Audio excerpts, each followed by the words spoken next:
Hello everyone, I am the Midnight Tellers and I am here to help you today. I know you use this video to fall asleep, so before that, like the video and subscribe to the channel also. Where are you from and what time are you watching now? Get comfortable and relax. The realtor never told me about David Foster until after I signed the lease. I only learned about him when Mrs. Chen from next door brought it up while I was unloading my moving truck. You know what happened to the last tenant, right? She asked, watching me struggle with a heavy box. When I shook my head, she told me how Foster had run screaming from the house one night, 6 months ago, wearing only his underwear. He ended up in Spring Grove Hospital psychiatric ward, babbling about curses and footsteps in the upstairs hallway. I laughed it off. The row house was a steal for Baltimore, $200 a month for a restored 1890s Victorian with original hardwood floors and crown molding. Sure, it needed some work. The radiators clanked, some floorboards creaked, and the shared wall with Unit 42B transmitted sound too easily. But after my divorce, I couldn't be picky. I needed an affordable place close to my new job at Johns Hopkins and 42A Sycamore Street. Fit the bill. The first week passed without incident. I settled into a routine wake-up at 6:00 a.m. Shower, coffee, commute downtown to the hospital where I worked as a radiologist, come home, microwave dinner, watch Netflix, sleep. The house's quirks became familiar, the way the front door stuck slightly, the loose step on the stairs, the faint smell of old wood and plaster. The neighboring unit stayed empty. Then came the footsteps. I first heard them on a Tuesday night in October around 2 a.m. The sound yanked me from sleep, heavy thuds moving across the second-floor hallway right above my bedroom. They were slow, deliberate steps, like someone wearing work boots. Thud. Pause, thud, pause. The ancient floorboards groaned under each impact. My first thought was burglars. I grabbed my phone in the baseball bat I kept under the bed, heart pounding as I crept up the stairs. The second floor was pitch black except for streetlight filtering. Through the windows, I checked every room, the empty spare bedroom room, the bathroom, the small office I'd set up. Nothing, no signs of forced entry, no open windows. The footsteps had stopped. I told myself it was just the house settling.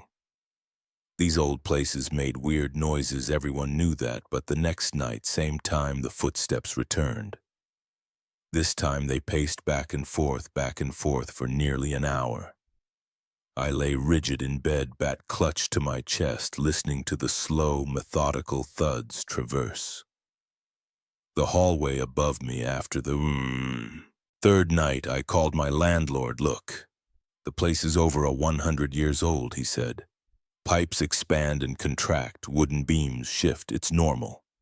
This isn't the building settling, I insisted. These are footsteps, heavy ones. He sighed.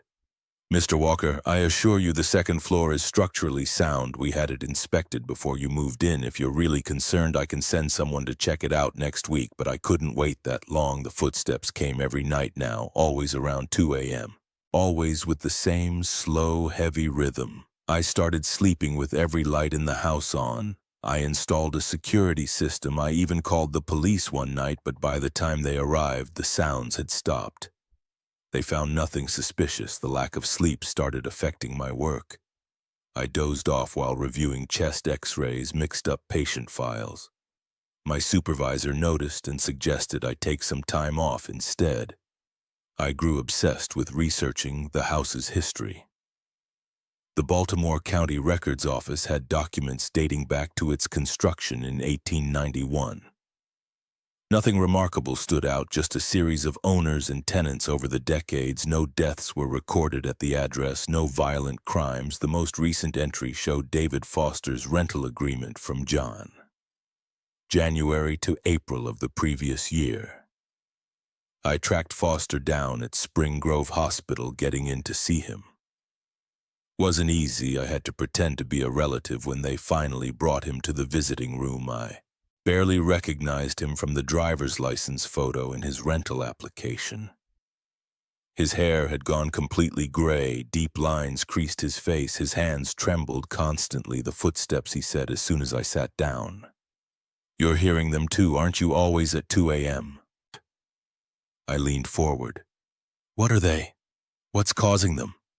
Foster's eyes darted around the room. "It's not what, it's who. The original owner, Harrison Blake, he built. Both houses lived in 42A, died there too. In 1916, fell down the stairs and broke his neck. He grabbed my arm, but he never left. He's still there, pacing, always pacing, looking for something. There's no record of anyone dying in the house," I said, "because they covered it up. His family didn't want scandal, but I found letters.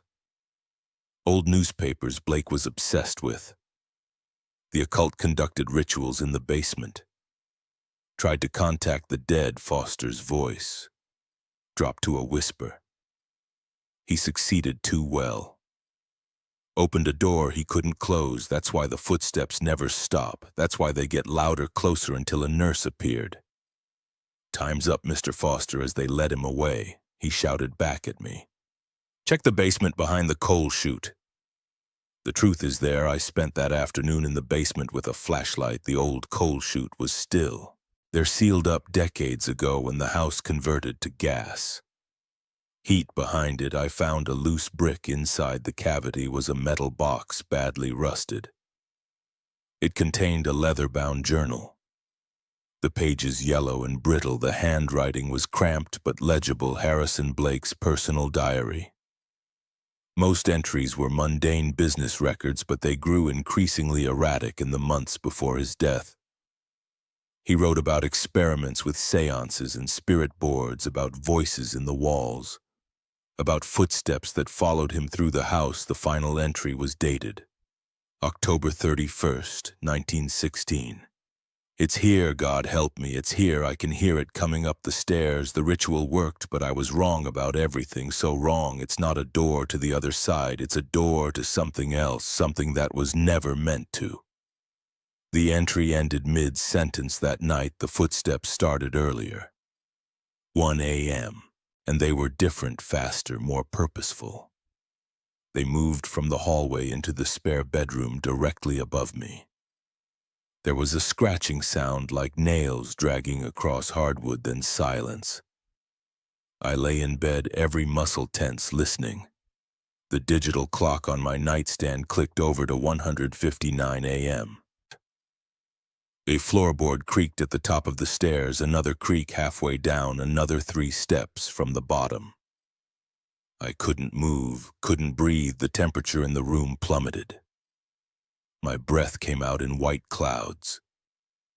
The final step groaned. Heavy footsteps crossed my bedroom floor, slow and deliberate. The mattress compressed on one side like someone sitting down. I felt hot breath on my face. I ran. I didn't stop to grab anything. Not my phone, not my wallet, not even shoes. I sprinted out the front door in my boxers and t-shirt, bare feet slapping the sidewalk as I ran through the dark streets behind me. A deep laugh echoed from the house's open doorway. They found me 3 blocks away, huddled in a corner. Store doorway, shivering and abling. The police report noted signs of extreme psychological distress, but no evidence of an intruder or break-in at 42A Sycamore Street. The hospital admitted me for observation. Acute stress reaction, they said. Possible psychotic break. Checked myself out after 2 days. Against medical advice, I never went back to the house. Left everything there, furniture, clothes, family photos. The landlord kept my security deposit and first my month's rent. I didn't care. I'm staying with my sister in Philadelphia now, looking for a new job, a new place to live, somewhere modern, no history, no basements. But sometimes late at night I still hear them, heavy footsteps moving slowly across a distant floor. And I wonder about 42A Sycamore Street, about what Harrison Blake really found with his rituals, about the door he opened the house. Is for rent again. B, $200 a month. A steal for Baltimore. The footsteps are waiting for the next tenant. I shouldn't have gone to check on those sounds. That's what everyone says in these situations, right? But I did check. And now I can't forget what happened that night at Riverside Commerce Building. I need to write it down to make sense of it. Maybe someone will believe me. It was Tuesday, October 15th. I remember because I had a major deadline the next morning. Quarterly reports that my boss Thompson needed. By 9:00 a.m. sharp, the cleaning crew had left hours ago and the old building's heating system had switched to night mode, making the radiators tick and pop in that familiar way. I'd been crunching numbers at my desk since 8:00 a.m. Surviving on vending machine coffee and stale granola bar bars, the clock on my computer showed 11:42 p.m. When the first bang echoed through the empty office, I jumped, knocking over my cold coffee. The sound came from down the hall near the storage room. The storage room, just thinking about it makes my hands shake. It's an old room from when this building was a textile factory in the 1920s. Heavy oak door, brass handle, always locked. We keep old files and equipment there now. I'd only been inside once during my first week when Thompson gave me the office tour. The bang came again, louder this time, like someone hitting a metal filing cabinet with their fist. I stood up, my chair squeaking against the linoleum floor. The fluorescent lights hummed overhead as I walked to my office door and peered into the hallway. Bang, bang, bang. The sounds got louder, more insistent, like someone was trapped inside trying to get out. But that was impossible. The door was always locked, and I had the only key on this floor, a heavy brass thing Thompson had given me for emergencies. I reached for my phone to call security, then remembered they'd left at 10 p.m. Budget cuts. The night guard only patrolled the ground floor now. The banging continued, rhythmic and desperate. What if someone was actually trapped in there? Maybe one of the cleaning staff had gotten locked in somehow. I couldn't just ignore it. I walked down the dark hallway, my footsteps echoing on the worn carpet. The emergency lights cast long shadows on the walls. The banging got louder as I approached. My hands were sweating as I pulled out the key. The brass handle was ice cold. I turned the key and the old lock clicked open. The banging stopped instantly. "Hello?" I called out, pushing the door open. "Is someone in here?" The storage room was pitch black. I fumbled for the light switch, my fingers trembling against the wall when I found it. The fluorescent tubes flickered to life with a buzz. Empty. The room was completely empty of people, just rows of metal filing cabinets, cardboard boxes stacked to the ceiling, and old office furniture covered in dust sheets. But something was wrong. The air felt different, heavy and thick, with a musty smell that made my nose wrinkle like wet cardboard and rotting wood. The temperature dropped suddenly. I could see my breath forming clouds in front of my face. My skin prickled with goosebumps. It had to be at least 20 degrees colder than the hallway. I took a step inside, my shoes crunching on something. Looking down, I saw a thin layer of frost coating the concrete floor. That wasn't possible. It was October and the building's heating was still working. I could hear the radiator ticking in the hallway behind me. The door slammed shut. I spun around, grabbing for the handle. It wouldn't turn. I pulled harder, rattling it, but it was locked somehow. The key was still in my hand, but when I tried to put it in the lock, it wouldn't fit. Like the lock had changed shape, the lights flickered and the musty smell got stronger.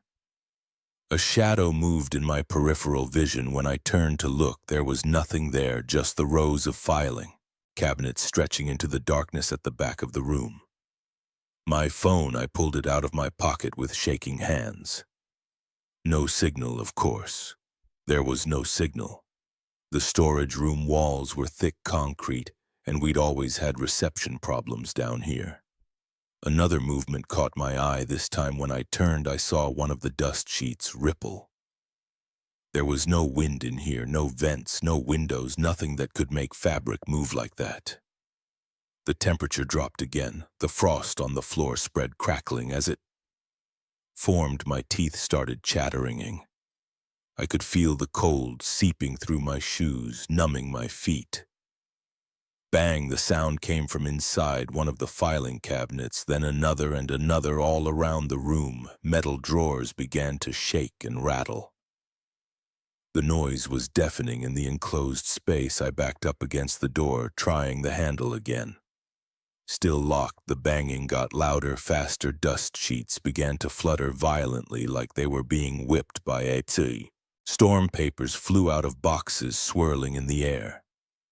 The lights flickered faster now, strobe-like flashes that turned the room into a series of frozen moments.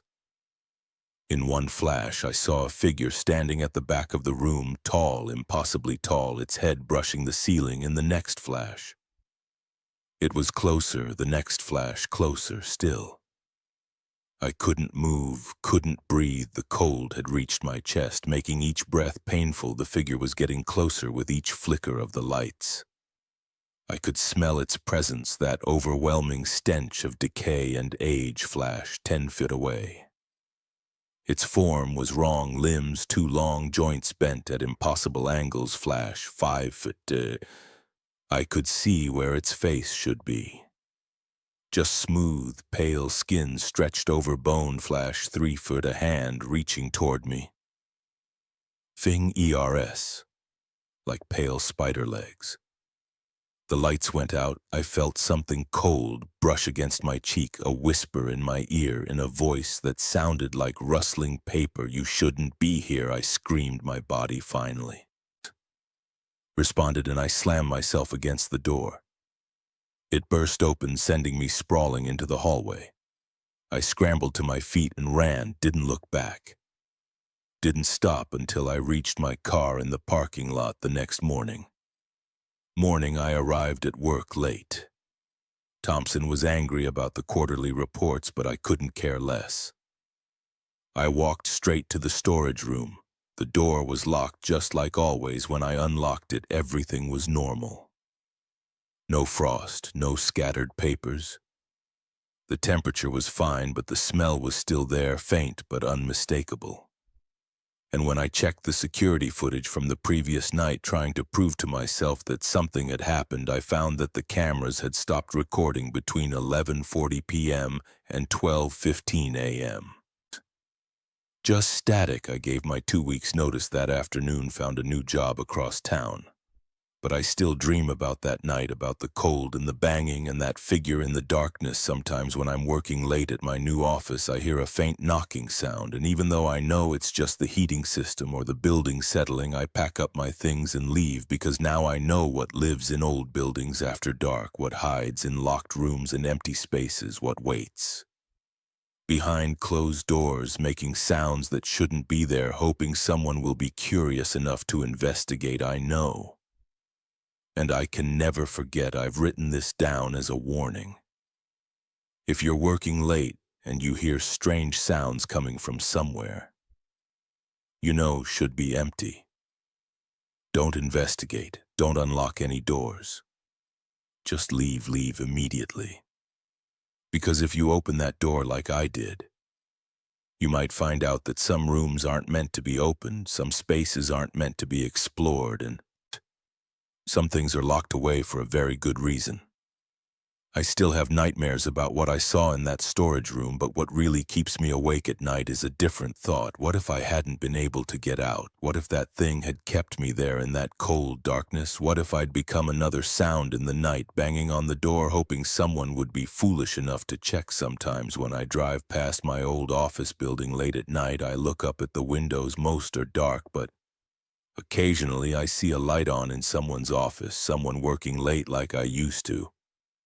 And sometimes, just sometimes, I think I see a shadow move behind those lit windows, something tall and wrong with 2 long limbs and no face. I want to warn them, to tell them to go home before it gets dark. But who would believe me? Who would listen to a story about impossible cold and locked doors that unlock themselves in figures that shouldn't exist? So I drive on and I hope they're smarter than I was.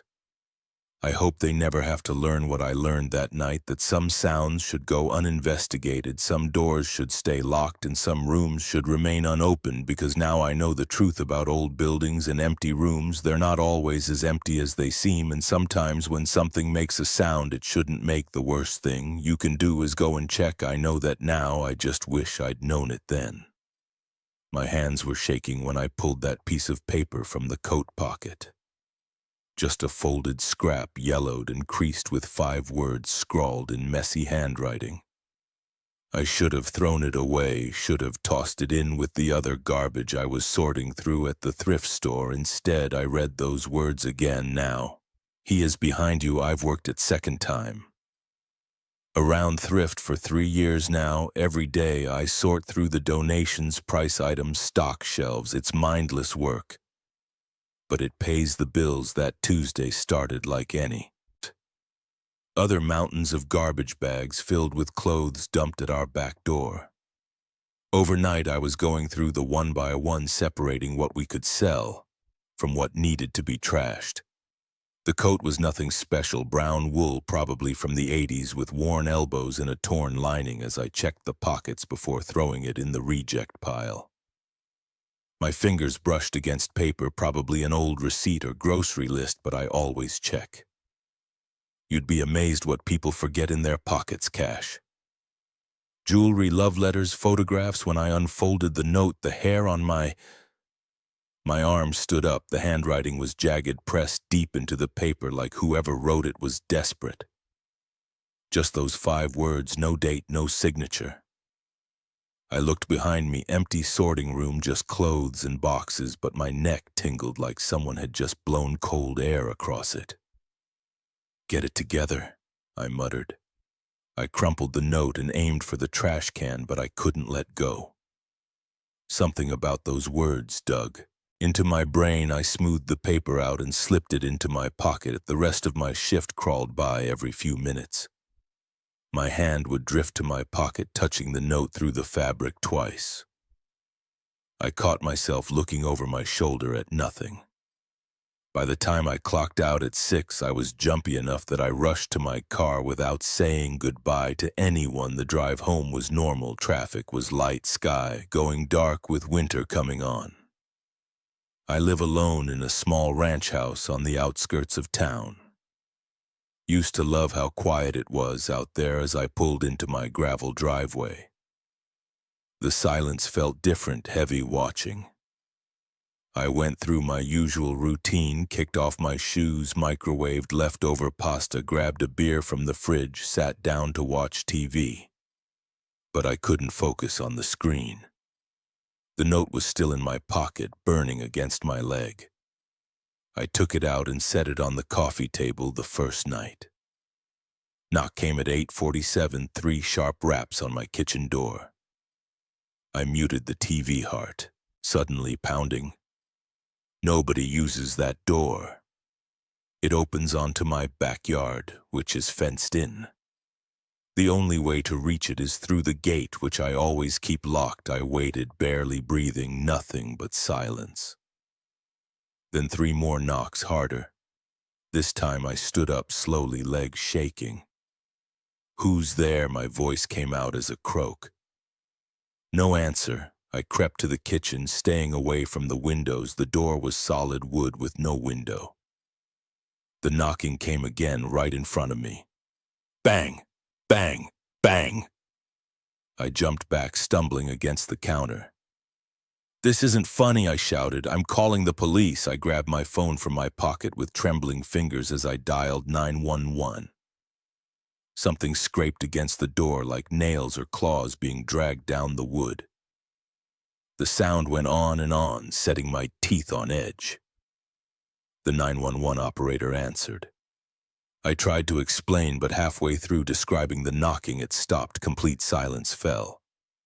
I waited, phone pressed to my ear, while the operator asked if I was still there. I think they're gone," I said finally. I'm sorry, maybe it was just kids playing a prank this, but I knew it wasn't kids. The scratching had come from too high up the door, and something about the rhythm of those knocks, deliberate, patient, like whatever was out there. Had all the time in the world. I spent the next hour checking all my doors and windows. Everything was locked tight. I drew all the curtains and turned on every light in the house. The note sat on my coffee table where I'd left it. I picked it up, read those 5 words again. My hands were shaking so bad I could barely hold the paper. A sound from upstairs made me freeze, footsteps slow and heavy creaking across the floor of my bedroom, but I live in a ranch house. There is no upstairs. I ran, grabbed my keys and phone, yanked open the front door and stopped dead. All the lights on my street were out. Not just porch lights or house lights, but the street lamps, too pure darkness pressed against my doorway like a solid wall. The footsteps were getting closer, coming downstairs that didn't exist. Each creak bringing them nearer. I slammed the door and locked it, then ran to the kitchen. Had to get out the back door, had to run, had to. The kitchen door was open. I knew. I checked it. Knew it had been locked, but now it stood wide open to the night. Cold air poured in, carrying a smell like wet earth and rotting leaves. Beyond the doorway was nothing but blackness. The footsteps reached the bottom of the imaginary stairs. They started down my hallway, slow and steady. Each step made the floor vibrate under my feet. I backed away from the open door, bumping into the kitchen counter. My phone was in my hand. I could call 911 again, call someone, anyone, but when I looked at the screen, it was black. Not turned off black, like someone had filled the screen with ink that swirled and shifted as I watched the footsteps reach the kitchen doorway. I couldn't look, didn't want to see what was making those heavy steps, but my eyes were drawn up against my will. Nothing. The doorway was empty, but the footsteps kept coming, crossing the kitchen tile, getting closer, closer. The note was still clutched in my other hand, crumpled into a ball as the invisible steps reached the center of my kitchen. I uncurled the paper with shaking fingers. The words had changed. Told you so. Something cold brushed against my shoulder. A hand. But wrong. Too many fingers, too long, too cold. I spun around, and I woke up on my kitchen floor. Sunlight streamed through the windows. The back door was closed and locked. My phone lay next to me, working normally. Everything looked exactly as it should, except for the deep scratches gouged into my kitchen door, except for the muddy footprints on my tile floor, huge prints not made by any human feet, except for the note now torn to shreds and scattered across the counter. I called in sick to work, spent the morning in a daze trying to convince myself it had been a dream or a hallucination. But every time I closed my eyes, I felt those cold fingers on my shoulder. Every silence seemed to hide footsteps that was yesterday. I'm writing this all down now because I need someone to know what happened. Need there to be a record because it's getting dark again. And I can hear something moving around in the crawl space under my house. Something big dragging itself closer to the access panel in my hallway floor. The scratching has started again, this time coming from underneath. The panel is rattling metal, groaning as something pushes up from below. I should run, should get in my car and drive until I run out of gas. But I know it wouldn't matter. Those 5 words keep echoing in my head. Now he is behind you, and he is. I can feel him standing there. Even though when I turn around there's nothing but empty air, can smell wet. Earth and decay getting stronger, can hear breathing that isn't mine. The access panel just broke open. I hear something pulling itself out, joints cracking as it unfolds, heavy footsteps on the hallway. Floor coming closer. Closer. If you're reading this, don't look in coat. Pockets at thrift stores, don't read notes left by strangers, don't. He's here a week has passed, but my hands still shake when I think about what happened in that factory. The doctors say I'm experiencing acute stress disorder. They've prescribed pills that are supposed to help me sleep. But pills can't erase what I felt that night. What brushed against me in that dark corridor. I need to write this down to get it out of my system. Maybe then I'll stop jumping at every shadow. It started as just another urban exploration trip with my usual crew. Mike, Sarah, and Danny, we've been doing this for 2 years, checking out abandoned buildings around the Rust Belt. The old Riverside manufacturing plant had been on our list for months. The massive complex had shut down in 2008, leaving behind 5 acres of deteriorating industrial buildings. I remember the exact moment we pulled up to the chain-link fence. That Thursday night, the factory's broken windows stared down at us like empty eye sockets. The security light above the loading dock flickered weakly, creating moving shadows that made the building seem alive. Danny had his usual eating grin as he cut through the fence with his bolt cutters. "Ladies and gentlemen, dinner is served," he said, pulling back the fence to create an opening. Sarah rolled her eyes. "Real classy, Dan." Mike was already checking his camera gear. "Remember, guys, we stick together, no?" Wandering off alone this time, he looked directly at me when he said this last month. I'd separated from the group in an abandoned hospital and ended up falling through some rotted floorboards. Nearly broke my leg. Yeah, I got it," I said, adjusting my headlamp. Team safety first. The late October air bit through my jacket as we crossed the empty parking lot. Weeds had broken through the asphalt, creating a maze of cracks. Our footsteps crunched on broken glass and gravel. The sound echoed off the factory walls, making it seem like someone was walking behind us. The main entrance was boarded up, but we found a broken window on the ground floor. Danny went first. Then Sarah, followed by Mike. I brought up the rear as I climbed through. My boot caught on the windowsill. I stumbled, sending an empty soda can skittering across the floor. The metallic sound rang out in the darkness. "Smooth move," Danny whispered. The beam of my headlamp cut through the gloom we were in. What looked like an old break room. Trash and debris covered the floor. A row of rusted lockers lined one wall, their doors hanging open. The ceiling had partially collapsed, letting in slivers of moonlight. Mike was already taking photos, his camera flash briefly illuminating the room in harsh white light. Sarah walked over to one of the lockers and peered inside. "Check this out," she said, pulling something out. It was an old time card. The paper yellow with age, says 1986. "Wonder what happened to whoever this belonged to." "Probably retired to Florida," Danny said, "or dead." We moved deeper into the building, following what appeared to be the main corridor. Our headlamp beams bounced off peeling paint and exposed pipes every few feet. Doorways opened into dark rooms filled with silent machinery. The air was thick with dust and the musty smell of decay. The layout was confusing, a maze of interconnected hallways and production areas. Mike kept checking his phone, trying to match our location to the building plans he'd found online. After about 20 minutes, we reached a large open space that must have been the main production floor. The ceiling here rose at least 40 feet. Supported by massive steel beams, rows of assembly lines stretched into the darkness. Conveyor belts hung limp like dead snakes above us. A network of catwalks crisscrossed the space. "This is incredible," Mike said, his camera clicking rapidly. "The scale of this place."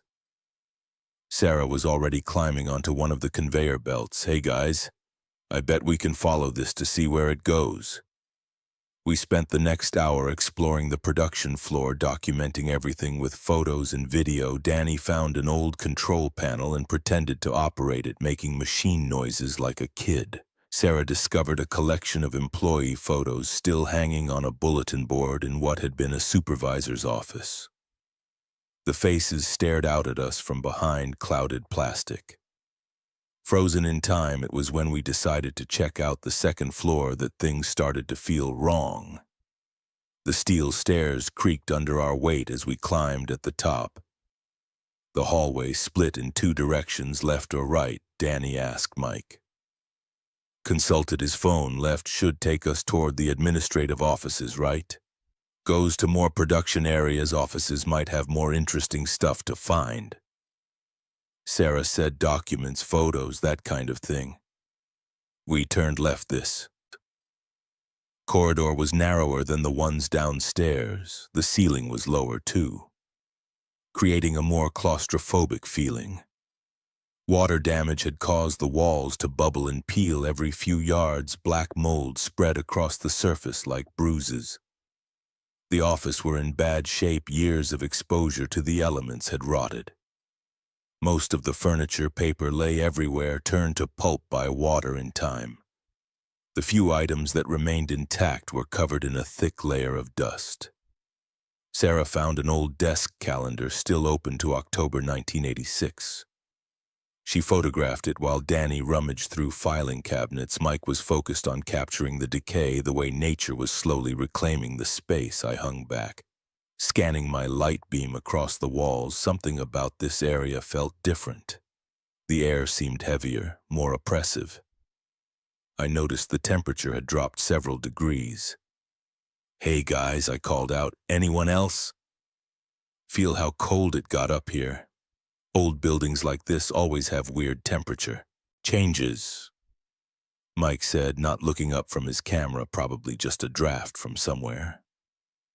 We continued moving through the offices. The corridor took several turns, leading us deeper into the building. I tried to keep track of our route, but soon lost my bearings.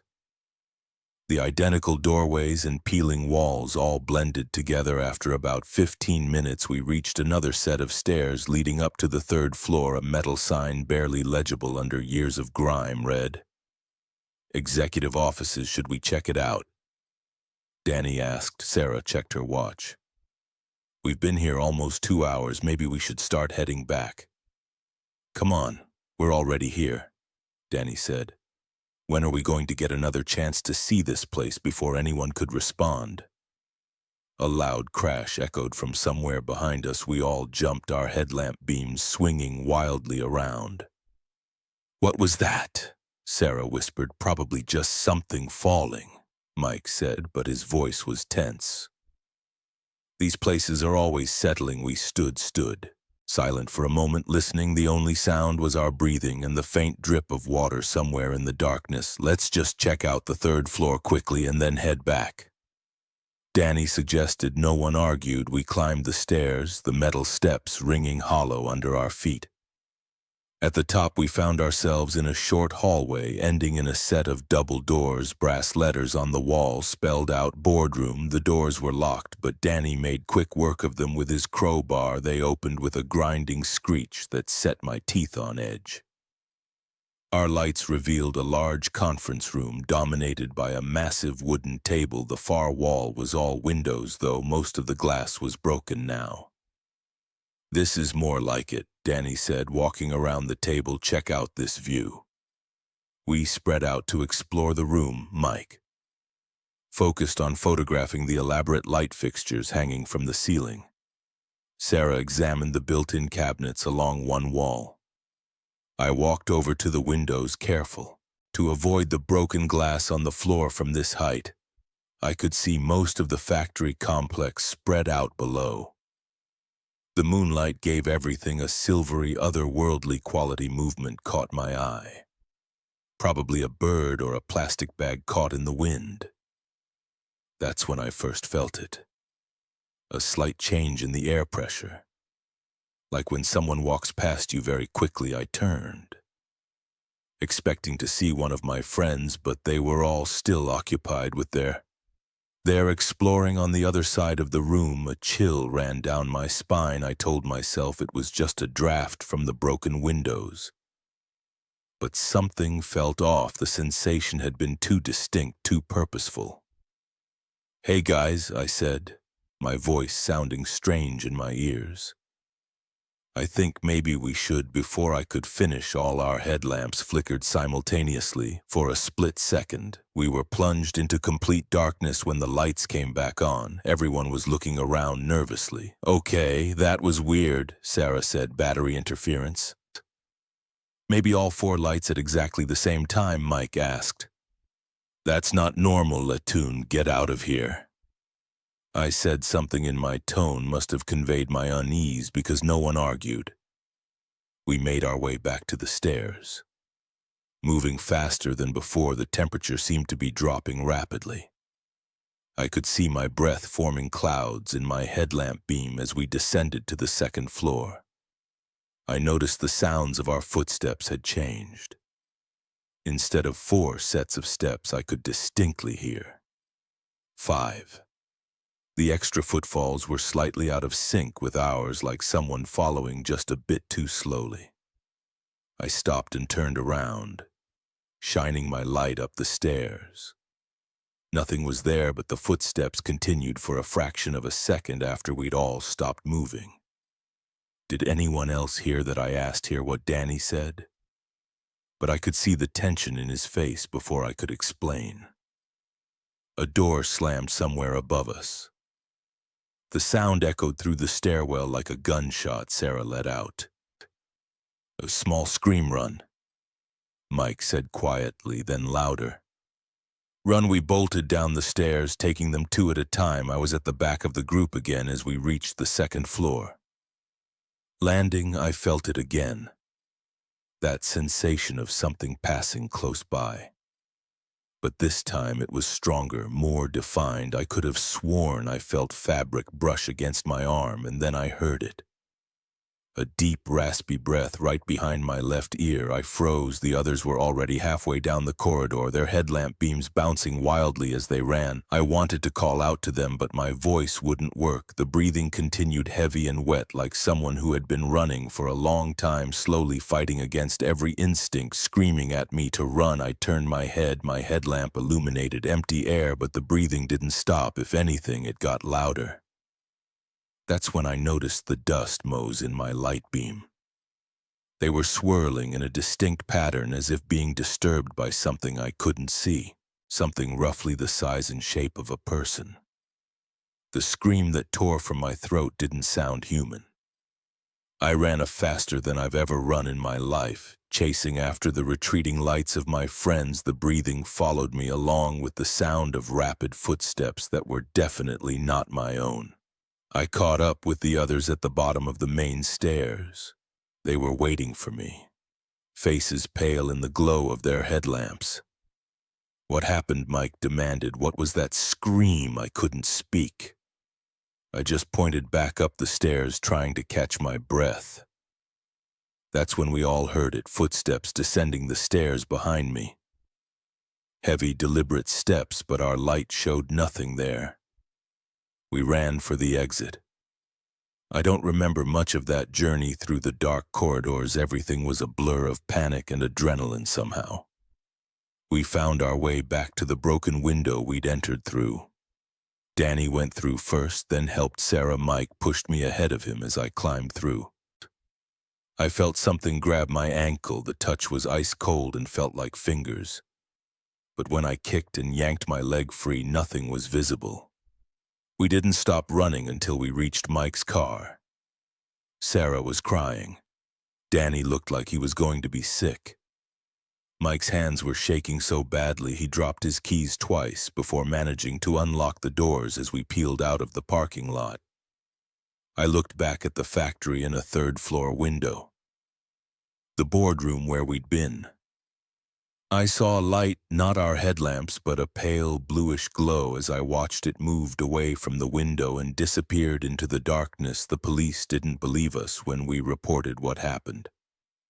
They said we were probably spooked by homeless people or other urban explorers. The building inspector we talked to told us that the third floor of that section had been condemned and sealed off in 1986 after a fatal accident.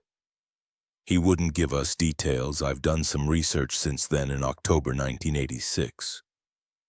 A factory for man named Robert Henley disappeared during his night shift. His body was never found. The official report said he probably fell into some machinery, but no trace of him was ever discovered. The factory closed its third-floor executive offices after that, and rumors spread about strange sounds and unexplained accidents. I haven't gone urban exploring since that night. The others haven't either. Sometimes when I'm alone in my apartment, I think I hear heavy breathing behind me. When I turn around, nothing's there, but the air feels colder and the dust mows dance in patterns that look almost like footprints. I know what I felt in that factory. I know what we all heard, but I also know that no one will ever believe us. Some things are better left unexplored, some places better left abandoned, and some stories like this one are better left untold, but I still check behind me every time I walk down a hallway, and I never ever want to be the last person in line again. I still wake up some nights with my heart racing, sheets soaked in sweat, remembering that weekend at Blackwood Trail. The rational part of my brain tells me there has to be a logical explanation for what happened, but my body remembers the terror. This is everything that occurred during those 48 hours as best as I can. Rec call it. It started as a normal camping trip. Mark and I had been planning it for weeks, just a regular 2-day getaway to disconnect from our phones and drink some beers around a campfire. We'd known each other since college. And these weekend trips had become our tradition. This one was supposed to be like all the others. We picked a spot we'd never been to before, about 3 hours north of Seattle, following a recommendation from Mark's coworker who said the fishing was good there. We arrived at the trailhead around 2 in the afternoon on Saturday. The parking lot was empty except for a beaten-up red pickup truck parked in the corner. The air was cold and damp. Typical Pacific Northwest weather for early October. I shouldered my pack while Mark checked his phone one last time before we lost signal. Forecast says, "Clear skies tonight," he said, stuffing the phone in his jacket pocket. "Should be perfect for stargazing." The trail started off easy enough, winding through tall Douglas firs and western red cedars. Our boots crunched on fallen leaves and broken twigs. The forest was quiet except for the occasional bird call and the sound of a stream somewhere in the distance. After about an hour of hiking, we found a decent clearing about 50 yards off the main trail. "This looks good," Mark said, dropping his pack. "Flat ground, good tree coverage, close enough to water." I agreed, and we started setting up camp. We had it down to a science.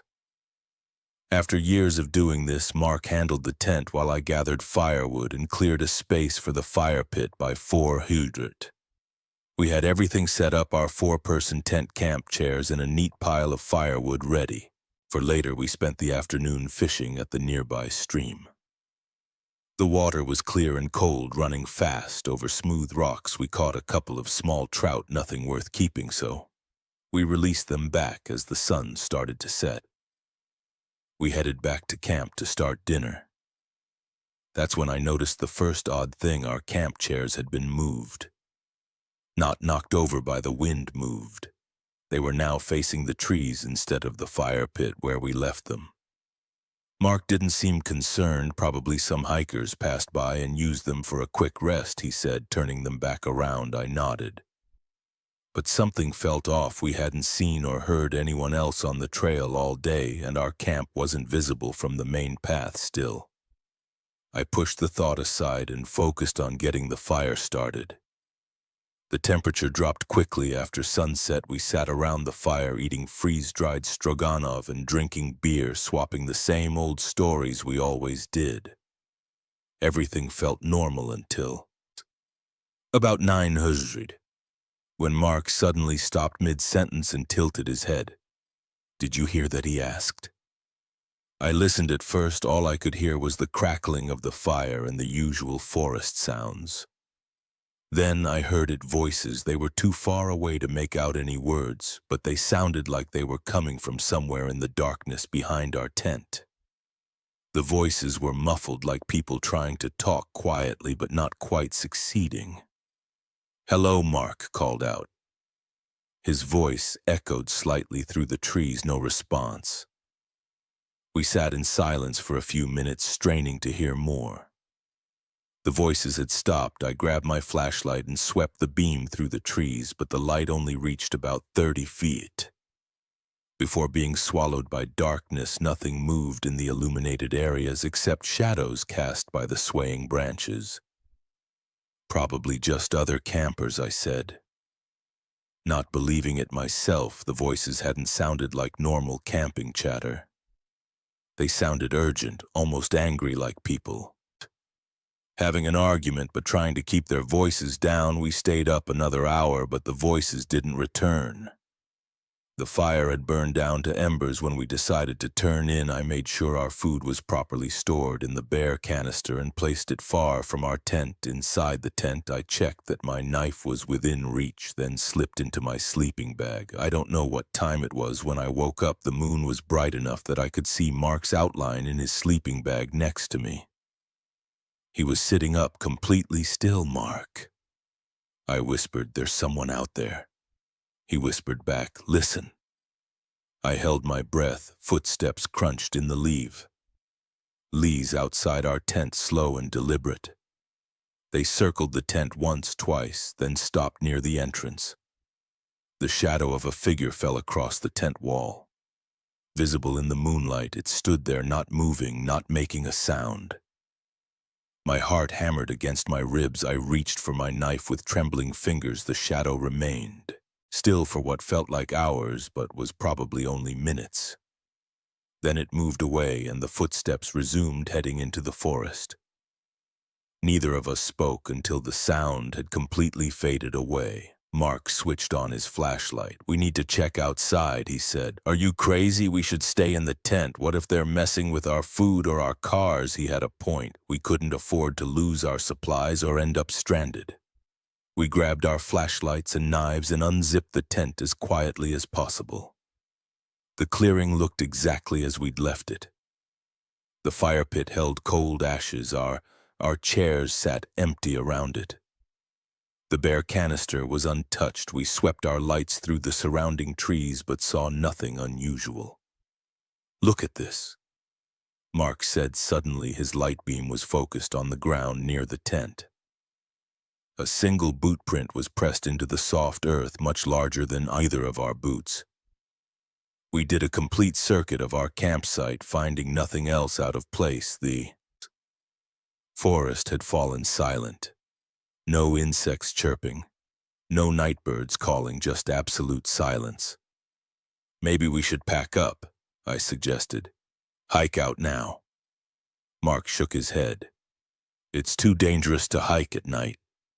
We'd probably break an ankle or get lost. Better to wait until morning."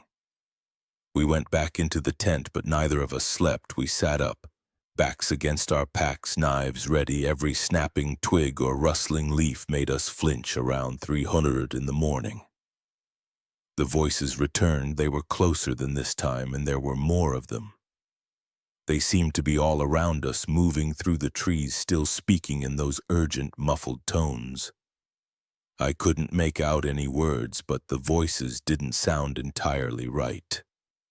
The cadence was off the pitch, unusual. Then we saw the shadows. Our tent was illuminated by the moon, and dark shapes moved across the walls, human-shaped but wrong somehow. Too tall, too thin, moving in ways that weren't quite natural. They passed back and forth, circling our tent, like sharks. Mark gripped my arm so hard it hurt. Neither of us dared to breathe. The shadows kept moving, and the voices grew louder, more agitated. Still no clear words, just that weird, muffled arguing. A sharp sound cut through the noise, the distinct snap of a branch breaking nearby. The voices stopped immediately. The shadows disappeared. Complete silence fell over the forest again. The sound of tearing fabric filled the tent. A long slash appeared in the wall near our feet, as if cut by an invisible knife. Cold air rushed in through the opening. Mark's flashlight beam darted to the tear, but nothing was there, no knife, no hand, nothing visible that could have caused it. Another rip appeared on the opposite wall.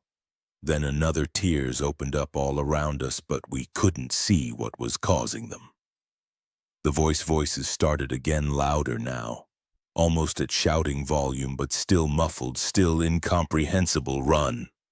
Mark yelled. We grabbed our packs and burst out of the tent through the entrance, not waiting to unzip it properly, just tearing through the fabric. The clearing was empty. The voices came from all directions, but there was no one there. Nothing visible moved in the trees. We ran. We left everything except our packs, sprinting down the trail by moonlight. Branches whipped our faces. Roots tried to trip us behind us. The voices followed, keeping pace, getting closer. I ran faster than I'd ever run in my life. My lungs burned. My legs screamed for rest. But the voices kept coming, and now there were footsteps too, dozens of them crashing through the undergrowth behind us. The sky was starting to lighten when we reached the parking lot. The red pickup truck was gone on. We threw ourselves into my car, and I fumbled with the keys, dropping them twice before getting them into the ignition. As we peeled out of the lot, I caught a glimpse in the rearview mirror. Just a glimpse, but it was enough. Dark shapes stood at the tree line, impossibly tall and thin. Watching us leave, we drove straight home without stopping. Neither of us spoke until we were back in the city, surrounded by normal Sunday morning traffic and confused joggers who stared at our scratched faces and torn clothes. We need to go back, Mark said finally in daylight. Get our stuff, report this to the Rangers, I agreed. We stopped at my place to clean up and grab some coffee, then drove back to the trailhead. It took us 3 hours to reach our campsite, following our own trail of broken branches and trampled undergrowth from our panicked flight. The clearing looked completely normal in the daylight. Our tent still stood there, slashed to ribbons. The camp chairs sat exactly where we'd left them. The fire pit held cold ashes. Even our bare canister was untouched, but there were no footprints except our own. No sign of the multiple people who must have made all those voices, all those footsteps. We searched the surrounding area and found nothing. No candy wrappers, no cigarette butts, no broken branches, no signs that anyone else had been there at all. We packed up what we could salvage and hiked out. We filed a report with the Rangers, who looked skeptical but wrote everything down. They said they'd investigate, but I never heard anything more about it. Mark and I still go camping sometimes, but never alone anymore, and never at Blackwood Trail. We've tried to find logical explanations for what happened. Maybe it was other hikers playing a cruel prank. Maybe we breathed some weird fungus spores that made us hallucinate. Maybe the isolation and darkness played tricks on our minds. But we both know what we heard. We both know what we saw in the moonlight, those shadows that moved wrong, those shapes at the tree line. Sometimes late at night, I think I hear those muffled voices again, arguing in words I can't quite understand, and I know I'll never go back to those woods alone. I've told this story to a few people over the years. Most don't believe it, and I don't blame them. I wouldn't believe it either if I hadn't lived through it. The Rangers never found any evidence of other people being there that night. The slashes in our tent looked like they'd been made by a BL play, but no other damage was found in the area. The only other strange detail came months later. I was looking through photos from previous camping trips and found one from that weekend. It was a simple shot of our campsite just after we'd set it up before sunset. The tent, the chairs, the fire pit, everything looked normal except in the background. Barely visible between the trees, there was something I hadn't noticed when taking the picture, a tall, thin shadow that didn't match any of the trees, a shadow that seemed to be looking right at the camera. I deleted the photo immediately.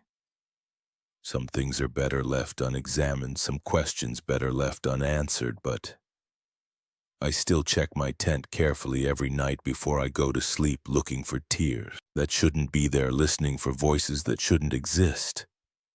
The thing moved like a person but wasn't one. I know that now 3 weeks ago when I first saw it shuffling down the east corridor of County General at 3:00 a.m. I told myself it was just another patient who'd wandered out of their room. But patients don't have legs that bend backward at the knees, they don't leave wet footprints that evaporate in seconds, and they definitely don't disappear through solid walls into wings that have been locked and abandoned for 20 years. I've worked security at County General for 8 years, night shift 11:00 p.m. to 7:00 a.m. Nothing fancy, just me, my flashlight, and endless rounds through fluorescent-lit hallways, check the doors, monitor the cameras, help lost visitors find the emergency room, deal with the occasional drunk or rowdy family member, write my reports, clock out, go home simple until that first night I was doing my 3:00 a.m. round, starting from the ground floor lobby and working my way up, everything normal. Mrs. Chen at the front desk was doing her crossword puzzle. The ER was quiet, just 2 patients being treated for minor injuries. The cafeteria was dark and locked. The gift shop's motion sensor light clicked on as I passed. 4th floor psychiatric ward, all secure. 5th floor maternity. Could hear a baby crying somewhere. 6th floor oncology. The night nurse gave me a tired wave. 7th floor, mostly empty except for storage and some old administrative offices. Then the east corridor of the 8th floor, that's where things went wrong. I noticed the cold. First, the heating system covers the whole building, but that hallway felt like a freezer. My breath came out in clouds, the fluorescent lights flickered, which wasn't unusual in the older sections of the hospital. What was unusual was the silence. Hospitals are never completely quiet. Even at night, there's always some kind of background noise. Ventilation systems, distant voices, equipment beeping. But this silence felt thick like cotton in my ears. That's when I saw it. About 50 feet ahead, something moved, a figure tall and thin, standing with its back to me. It wore what looked like a hospital gown, but dirty and torn. The head was bald, the skin gray-white like old putty. "Hey," I called out. "Hospital policy, identify yourself first, ask questions later. This area is restricted. You need to return to your room." The figure didn't respond. Instead, it started moving away from me toward the sealed double doors at the end of the corridor. Its walk was wrong. Each step looked painful, the legs bending in ways that made my stomach turn. I reached for my radio. "Front desk, this is Jim. Got a patient wanding on Ad East. Requesting backup." Static answered. I tried again. Nothing. The figure reached the double doors. The entrance to the old psychiatric wing closed down in 2003 after a fire. The doors were chained and padlocked. I had just checked those locks 20 minutes ago. "Stop right there." I started walking faster, flashlight beam bouncing off the walls. "You can't go in there, it's dangerous." The figure paused slowly. Its head began to turn. Not its body, just the head rotating much further than a human neck should allow. I caught a glimpse of its face, no eyes, just smooth gray skin where eyes should be. A mouth that was too wide, filled with something that gleamed wet in my flashlight beam. My legs froze, training kicked in, assess the threat, maintain distance, call for backup, but my radio was still dead and every instinct screamed at me to run. The thing's mouth opened, a sound came out like wet meat being torn. Then it stepped backward through the solid metal doors and vanished. I stood there for what felt like hours. Heart-pounding sweat freezing on my skin despite the cold. Finally, I forced myself to walk to the doors. The chains were intact, the padlock was secure, no sign that anything had passed through, but on the floor a single wet footprint was slowly fading away. I ran all the way back to the security office on the ground floor. Mrs. Chen looked up from her crossword puzzle as I burst in. "Jim, you okay? You look like you've seen a ghost." I caught my breath. "Did you get my radio call?" "What call? Radio's been working fine all night. I checked the security cameras for the 8th floor. Nothing, just empty hallways." I pulled up the archived foot footage from 10 minutes ago. The timestamp showed me walking down the corridor, then stopping. Standing still for almost 5 minutes, then running away. No figure in a hospital gown, no impossible creature, just me. Apparently losing my mind, I didn't tell anyone what I saw. Who would believe me? I've worked security long enough to know how it goes. Tell people you saw something impossible and suddenly you're not reliable anymore, best case. They think you're making things up for attention. Worst case, they start wondering if you're stable enough to do your job, so I kept quiet. Did my rounds, wrote my reports, but I started noticing things. The 8th floor got colder every night. Equipment started malfunctioning. Not just radios, but phones and cameras too, always in that east corridor, always around 300 a.m. A week after the first incident, I saw it again, this time on the 7th floor, dragging itself along the ceiling like a spider, leaving those wet footprints that vanished. Seconds later, I ran again, checked the cameras again. Nothing. The third time was in the stairwell between 600 and 7. It was crouched in the corner, making that wet, tearing sound when it saw me. It smiled. The smile went all the way up to where its eyes should have been. I started researching the hospital's history. The fire in the oldie psychiatric wing wasn't the only bad thing that happened there in 1998. A patient named Michael Keene murdered 3 nurses and 2 other patients before killing himself. The official report said he used a stolen scalpel. Unofficial rumors said the bodies were found partially eaten. Keene had been tall and thin, bald from chemotherapy. The nurses' reports described him as unusually flexible, some kind of connective tissue disorder that let him contort his body in strange ways. I'm writing this now in the security office. It's 2:45 a.m. In 15 minutes, I have to start my rounds. The temperature is already dropping. My radio is starting to crackle with static. Yesterday, I found old blueprints of the 8th floor. The psychiatric wing isn't completely sealed off. There's a maintenance tunnel that connects it to the main building according to the plans. It comes out in a storage closet on the 7th floor. The same closet where cleaning supplies keep going missing, and where the staff complains about strange sounds at night. I've been having dreams in them.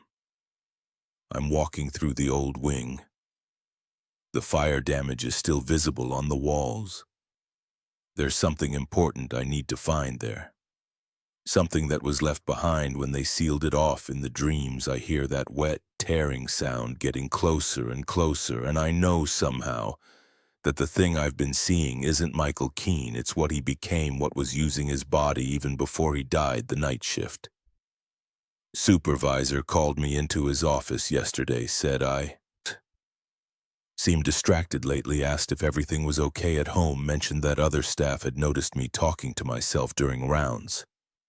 Said maybe I should take some time off. I didn't tell him about the thing in the hallways. Didn't tell him about the dreams or the blueprints or the research I've been doing. Just nodded and smiled and said I was fine, just not sleeping well. But I know what I have to do tonight after my 300 a.m. round. I'm going into that maintenance tunnel. I need to see what's in the old wing. Need to understand what this thing is and what it wants. Maybe I am crazy. Maybe the isolation and the long nights have finally broken something in my brain. Or maybe something hungry has been living in this hospital for 20 years, wearing the skin of a dead man, waiting for someone to notice it. And maybe it's been calling to me night after night, wanting me to follow it home. The temperature just dropped another 10 degrees. My coffee cup is vibrating on the desk. Static is getting louder on the radio. Time for my rounds. Update 4:15 a.m. I found the maintenance tunnel. It was right where the blueprints showed it. Behind a shelf of cleaning supplies, the lock was old and rusted. One hard pull and it broke off in my hand. The tunnel is narrow concrete walls. No lights.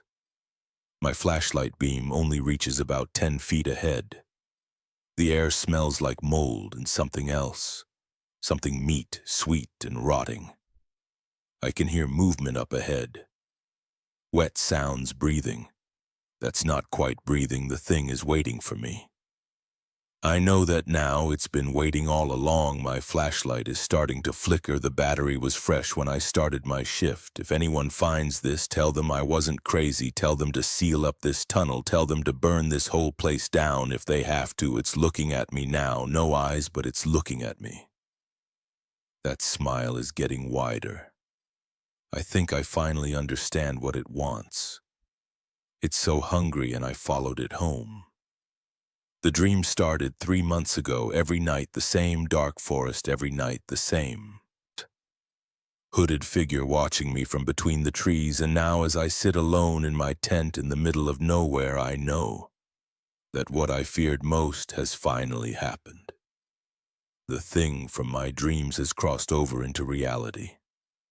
I should have known better than to come on this camping trip. The signs were all there, but I need to write this down to record what happened in case someone finds this later. My name is Daniel Foster. I'm 34 and I work as an IT consultant in Seattle. Nothing special about me. Nothing that should have drawn its attention. It began with what I thought was just a recurring nightmare. I'd wake up at exactly 3:17 a.m. Heart-pounding sheets soaked with sweat. In the dream, I'd be walking through a dense forest. The trees were packed so tight you could barely squeeze between them.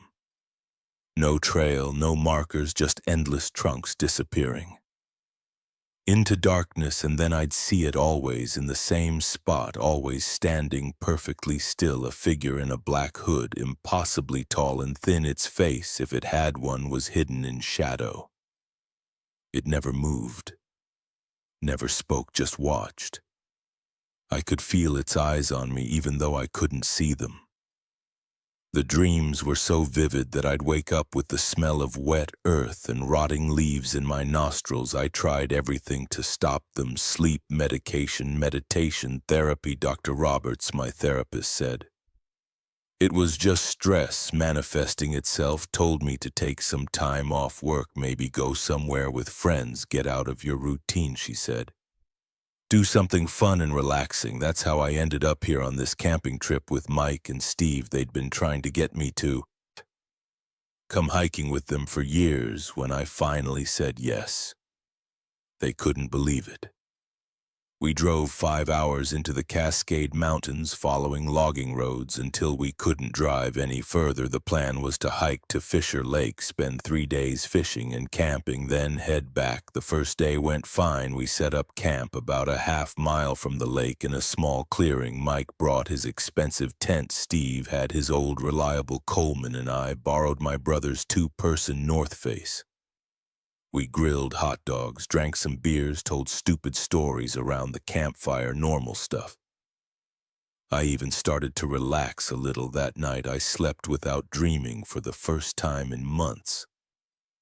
When I woke up, everything was quiet, too quiet. No birds, no wind in the trees, no sounds of Mike or Steve moving around. Camp, I unzipped my tent and stepped outside.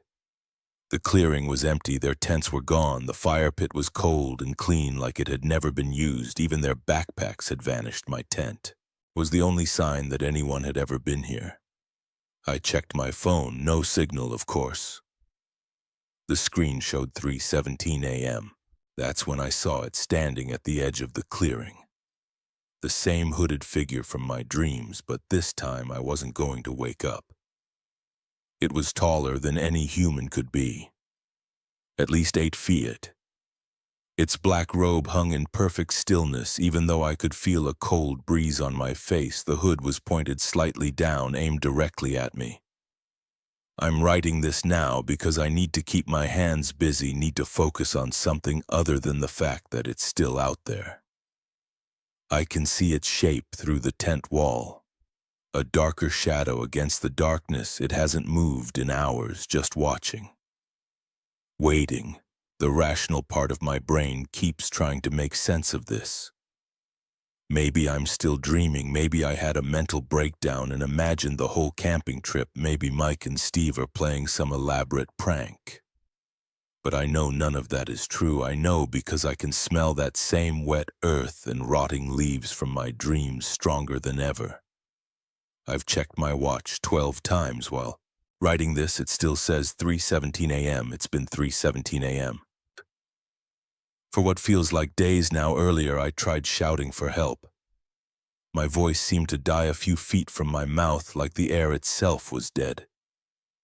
I tried running, made it about 20 yards before I realized I was just running in circles, always ending up back at my tent, always with that figure standing in the exact same spot. The batteries in my flashlight are starting to die. The beam gets weaker every time I turn it on. I've been rationing my phone battery, but it's down to 12%. Now I have 2 granola bars and half a bottle of water left when those run out. The temperature keeps dropping. My sleeping bag isn't enough anymore. I can see my breath when I use the flashlight. The cold seems to be coming from the direction of the figure, like it's sucking all the warmth out of the air. I tried, closing my eyes, counting to 10. Doing all the things you're supposed to do when you think you're dreaming. Nothing works every time I open my eyes. It's still there, still watching. Sometimes I think I hear whispers coming from the woods, not words exactly. More like the sound of dry leaves scraping against each other. But when I really focus on listening, there's nothing but that heavy, unnatural silence. I've started noticing details about the figure that I never saw in my dreams, the way its robe seems to absorb light rather than reflect it, how it's somehow perfectly black, darker than the darkness around it. The slight tilt of its hood when I move, tracking my every motion. My hands are shaking so bad now I can barely write. Not just from the cold a few minutes ago, or hours or days, I can't tell anymore. I saw something move under its robe just for a second, like something long and thin was writhing underneath the fabric. I've been trying to remember there were any warning signs before the dream started. Any reason why this thing chose me, but my life was completely normal. Wake up, go to work, come home, watch Netflix, go to bed, repeat. The most exciting thing I did was order takeout from a different place every Friday. The only unusual thing was that day in the parking garage 3 months ago. I was walking to my car after work when I felt something watching me. Turned around and saw nothing but shadows between the concrete pillars. But for just a moment I thought I saw something tall and dark move behind a column. I convinced myself it was just my imagination now. I know better, it was hunting me.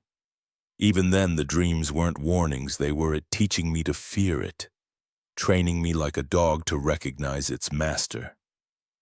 My phone's down to 5%. Now the flashlight battery's finally died. The darkness keeps pressing closer, thicker than any natural night should be. I can barely see what I'm writing anymore. I think it's getting closer. Every time I look up, it seems a few inches nearer to my tent, moving so slowly I can't actually see it move, but it's coming. The whispers are getting louder still, not words, but almost like they're just on the edge of making sense. I don't want to hear what they're trying to say. 4%, I have to make a decision soon, either stay in this tent until I freeze or starve or lose my mind, or 3%, the temperature just dropped again. I can feel ice crystals forming on my sleeping bag. 2%, the figure is definitely closer now. Close enough that I can see there's something wrong with its proportions, arms too long, torso too narrow, nothing human about it at all. 100%. I'm going to run not in circles this time, just pick a direction and go. Until I can't go anymore, maybe that's what it wants. Maybe that's what it's been waiting for. If anyone finds this, tell my family I love them. Tell Mike and Steve I'm sorry, and if you're reading this in the woods, run before it starts appearing in your dreams too. The battery's almost dead. It's time. I can hear something scratching against the outside of my tent. The nylon wall is bulging inward like something's pressing against it. The whispers are getting louder. Almost words, almost I shouldn't have agreed to watch Mike's house. That's what I keep telling myself as I sit here in his kitchen at 3:00 a.m. Gripping a knife and staring at the ceiling. The sound started 2 hours ago. First the footsteps, then the banging. Now I'm trapped between fear and self-doubt, wondering if I'm losing my mind or if something is actually hunting me. It started normally enough. Mike asked me to watch his place while he took his family to Disney World for a week. Just check the mail, water. The plants make sure nobody breaks in, he said.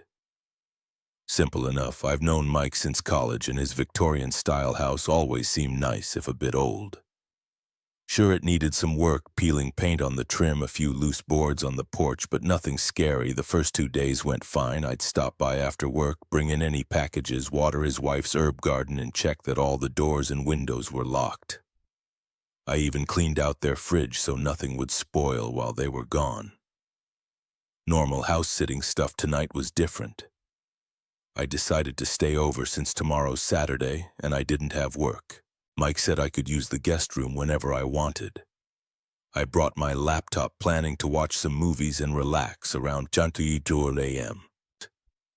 I was about to head up to bed when I heard it. Footsteps in the attic. At first I tried to ignore them.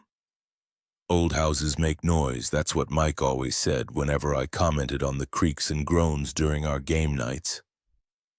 But these weren't just random creaks. The footsteps moved with purpose, crossing from one end of the attic to the other, then back again.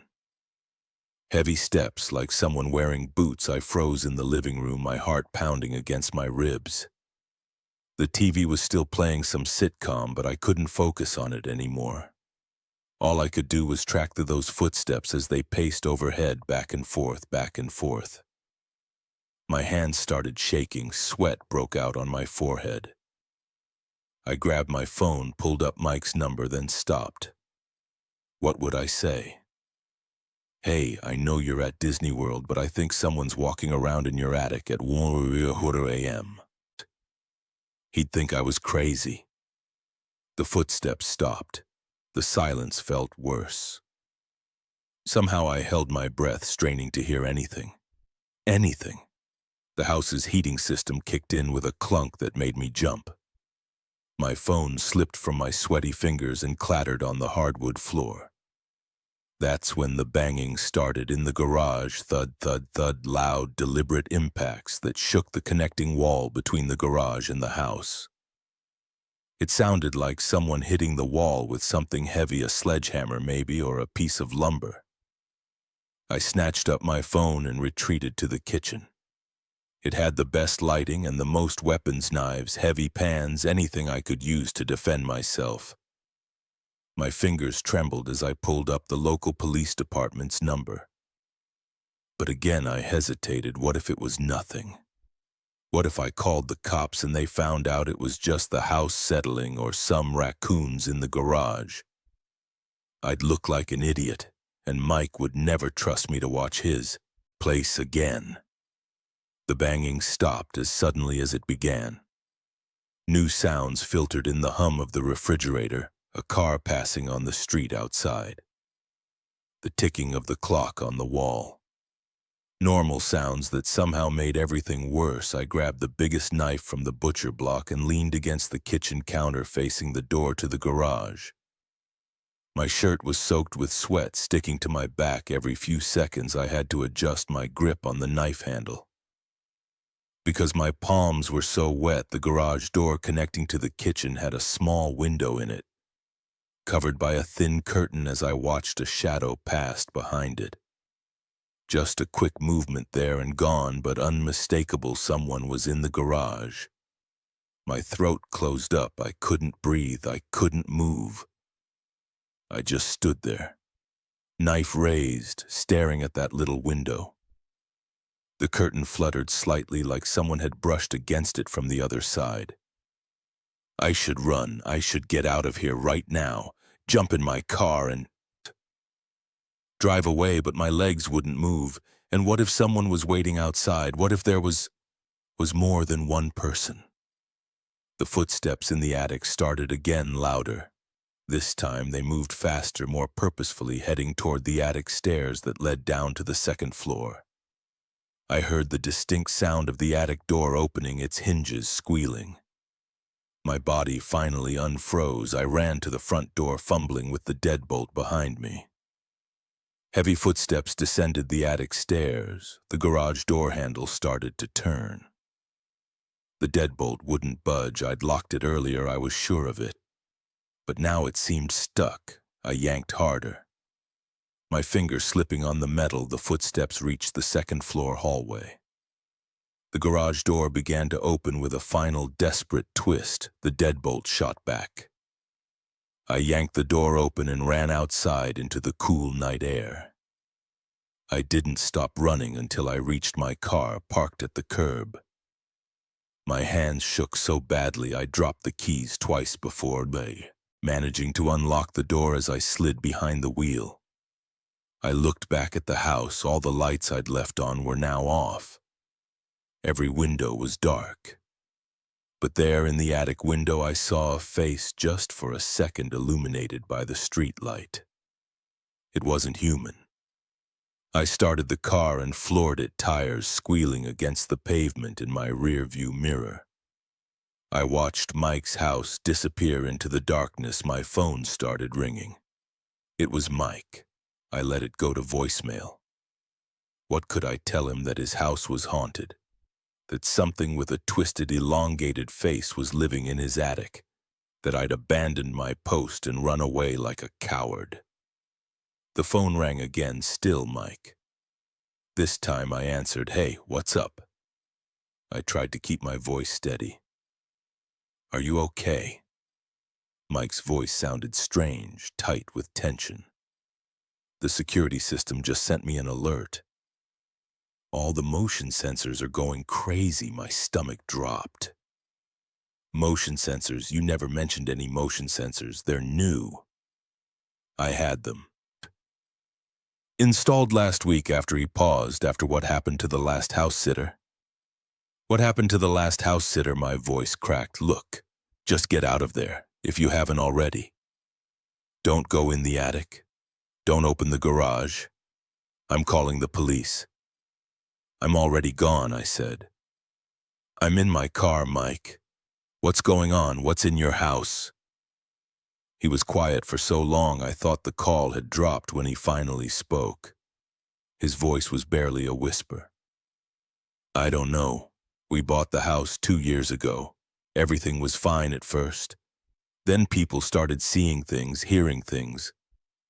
The first house sitter disappeared. The police found her car in the garage, but no sign of her. We tried to sell, but no one would buy it. That's why we're at Disney World. We're not coming back. I'm sorry, I should have told you. Why did you let me stay there? Why did you ask me to watch it?" Another long pause. "Because it never bothers the owners, only visitors, only people who stay overnight." I thought. If someone was there watching the place, maybe nothing bad would happen. While we're gone, maybe it would stay quiet. Well, it didn't. I said. My hands were still shaking on the steering wheel. "It's definitely not quiet. Where are you now?" I looked around in my panic. I'd driven aimlessly. I was on some dark back road surrounded by trees. "I don't know exactly, but I'm far from your house." "Good. Stay far away. I'll call the police, have them check it out. Just don't go back there, not even during the day. Promise me, trust me, I won't." I ended the call and pulled over to the side of the road. My headlights cut through the darkness, illuminating empty pavement ahead. Behind me, miles back now, something waited in Mike's house. Something that paced in the attic and banged on walls and had a face that wasn't human. My phone buzzed with a text from Mike. "Police are on their way. They'll call you for a statement." I'm so sorry. I started driving again. Heading for my apartment, the sun would be up. In a few hours, maybe in the daylight, this would all seem like a bad dream, but I knew better. The weight of the truth settled over me like a heavy blanket. I'd seen something tonight that shouldn't exist, something that had already made one person disappear as I drove. I couldn't shake the image of that face in the attic window. The way its features seemed to shift and stretch in the streetlight. The way it smiled when it saw me running. I also couldn't shake the guilt, not about running away. Anyone would have run from that thing. No, I felt guilty about the next person because there would be a next person. The house would sit empty for a while, but eventually someone would buy it. Some family would move in thinking they'd found their dream home, and then they'd hear the footsteps in the attic. The police called an hour later. I told them everything. Knowing they wouldn't believe me, they didn't. They searched the house, found nothing unusual, no signs of forced entry. No evidence anyone had been there besides me. But I know what I saw, I know what I heard, and I know that somewhere in my old Victorian house something is waiting. Pacing in the attic, banging on walls, watching through windows with its inhuman face, waiting for the next visitor. The next person to stay overnight, the next person to disappear. I've started researching the house's history, missing persons reports going back decades, previous owners who moved out, suddenly leaving everything behind, stories of strange sounds and faces in windows. My won't answer my calls anymore. His family never returned from Disney World. The house sits empty, its windows dark, its secrets locked inside. Sometimes late at night I think about driving past it just to see if I can spot that face in the attic window again, just to prove to myself that it was real, but I don't. I can't, because deep down I know it would see me too, and this time it might not let me run away. The first time I heard the piano, I thought I was dreaming. 3 notes sharp and clear pierced through my sleep at 3:17 a.m. I know the exact time because I checked my phone the moment I sat up in bed. Heart pounding against my ribs, the sound came from the basement of my new house, a place I'd only been twice since moving in. 3 weeks ago, I bought this house in suburban Michigan because it was cheap and because after my divorce I needed to start over somewhere quiet. The realtor mentioned the previous owner had left some furniture behind, including an old upright piano in the basement. I didn't think much of it at the time. I don't play piano, and the thing looked unplayable anyway. Yellowed keys, rust on the strings. I could see through the open top panel and a thick layer of dust everywhere. That first night I lay in bed for 20 minutes after the sound stopped, telling myself it was just the house settling. Or maybe a mouse walking across the keys, but mice don't play. 3 distinct notes in sequence. When I finally got up the nerve to check my bare feet silent on the wooden stairs, the basement was exactly as I'd left it. The piano sat against the far wall, its wooden surface reflecting the weak light from my flashlight. I pressed one of the keys. It made a dull, thick, no musical tone at all. I didn't sleep well that night, but I convinced myself it was just my imagination. Moving to a new house alone does things to your mind. I spent the next day unpacking boxes in my home office, trying to make the place feel more like mine. I barely thought about the piano until 3:17 a.m. The next night, this time it was 5 notes forming the beginning of what sounded like a melody. I sat up immediately, fully awake, sweat already forming on my forehead despite the cool autumn air coming through my window. The sound was crisp and clear, not the work of a broken piano. I grabbed my phone and started recording before heading downstairs. My hands shook as I opened the basement door. The music stopped the instant my foot touched the first step when I reached the bottom. Everything was exactly the same as before. The piano looked dead and silent, covered in dust, without a single fingerprint on its surface. I played the recording back. Nothing. Just the sound of my breathing and footsteps. This pattern continued for 2 weeks, every night at exactly 3:17 a.m.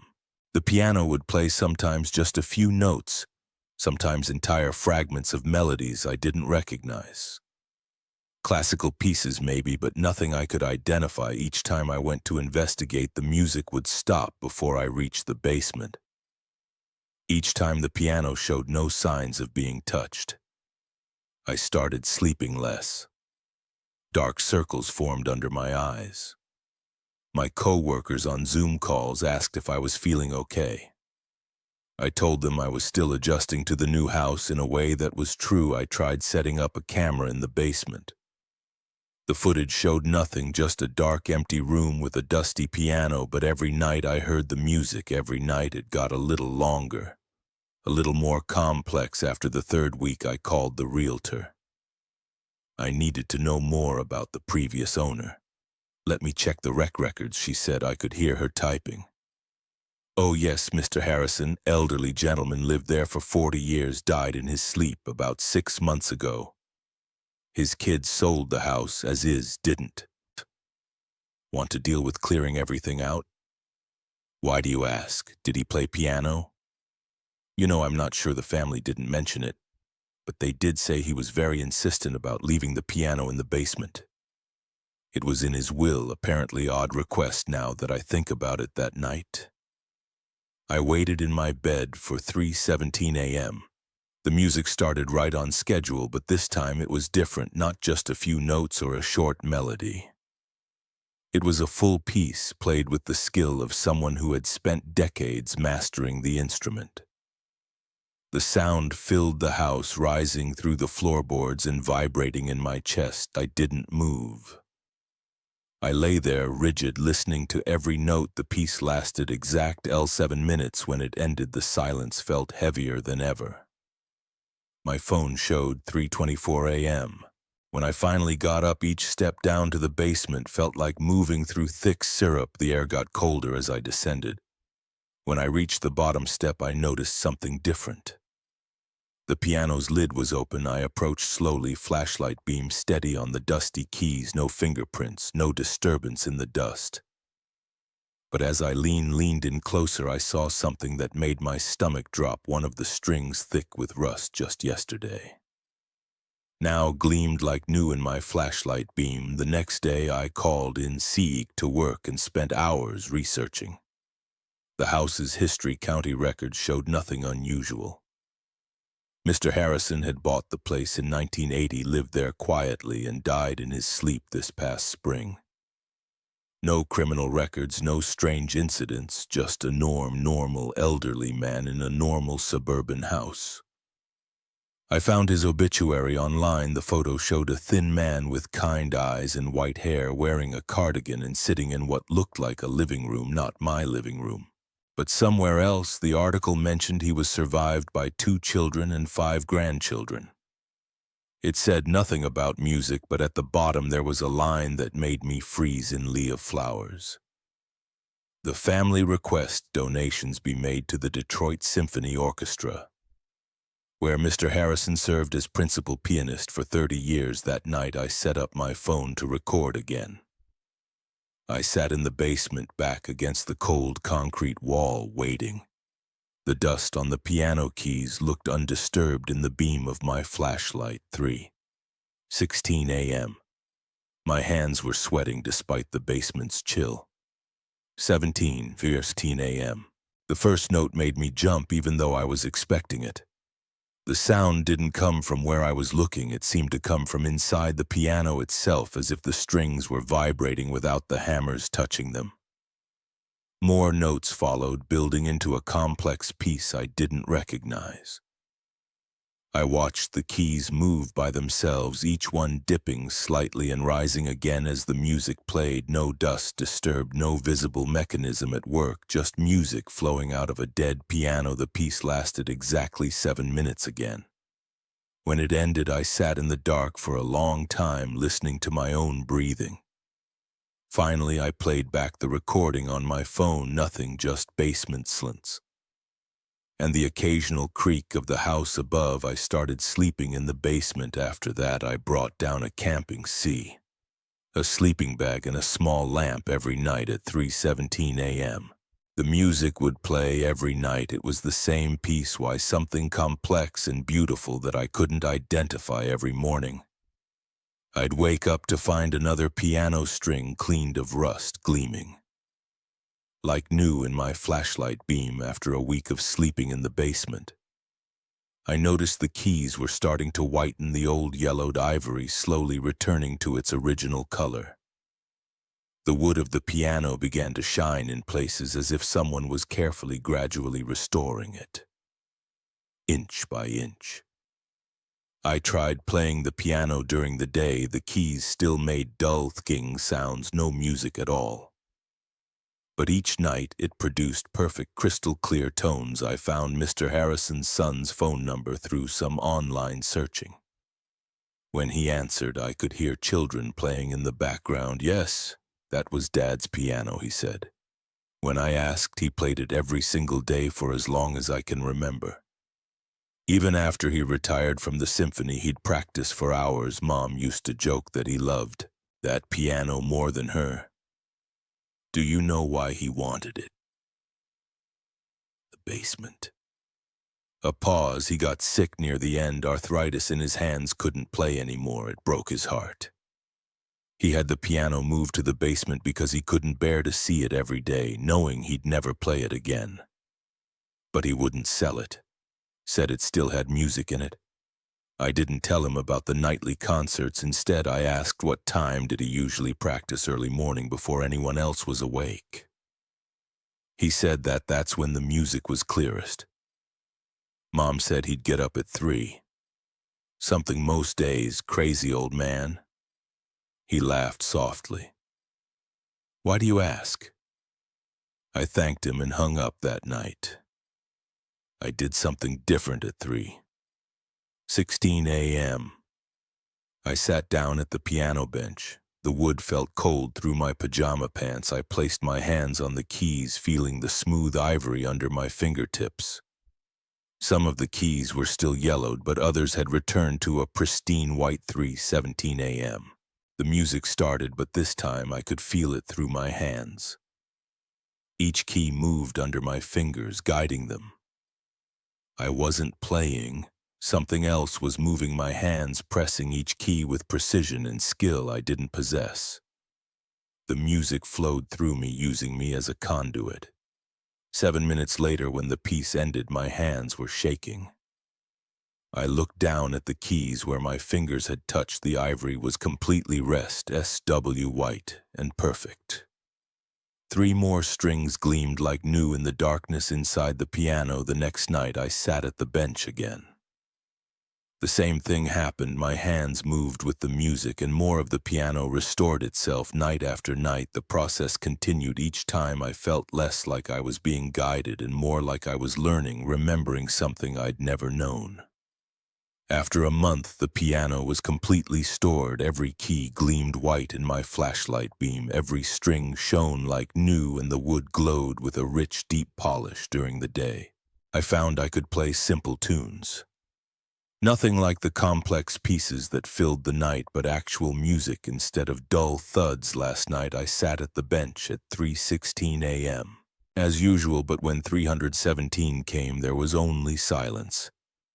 I waited, hands on the keys, but no ghostly force moved my fingers. Instead, I felt an urge, a memory that wasn't mine, and I began to play. The piece flowed out of me as if I'd known it all my life. My fingers moved across the keys with confidence and skill, drawing forth the same complex melody I'd heard every night for the past month. 7 minutes later, when the final note faded, I sat in the darkness listening to the silence. I understood then what Mr. Harrison meant about the piano still having music in it.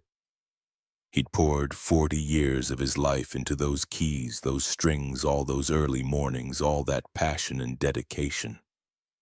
It couldn't just disappear this morning. I looked up piano teachers in the area. I have my first lesson next week. After all, I have a lot of practicing to do. The piano is fully restored now, but it still needs someone to play it, and every morning I wake up at 3:17 a.m., sit down at the bench and play the piece Mr. Harrison taught me, note by note in the quiet hours before dawn.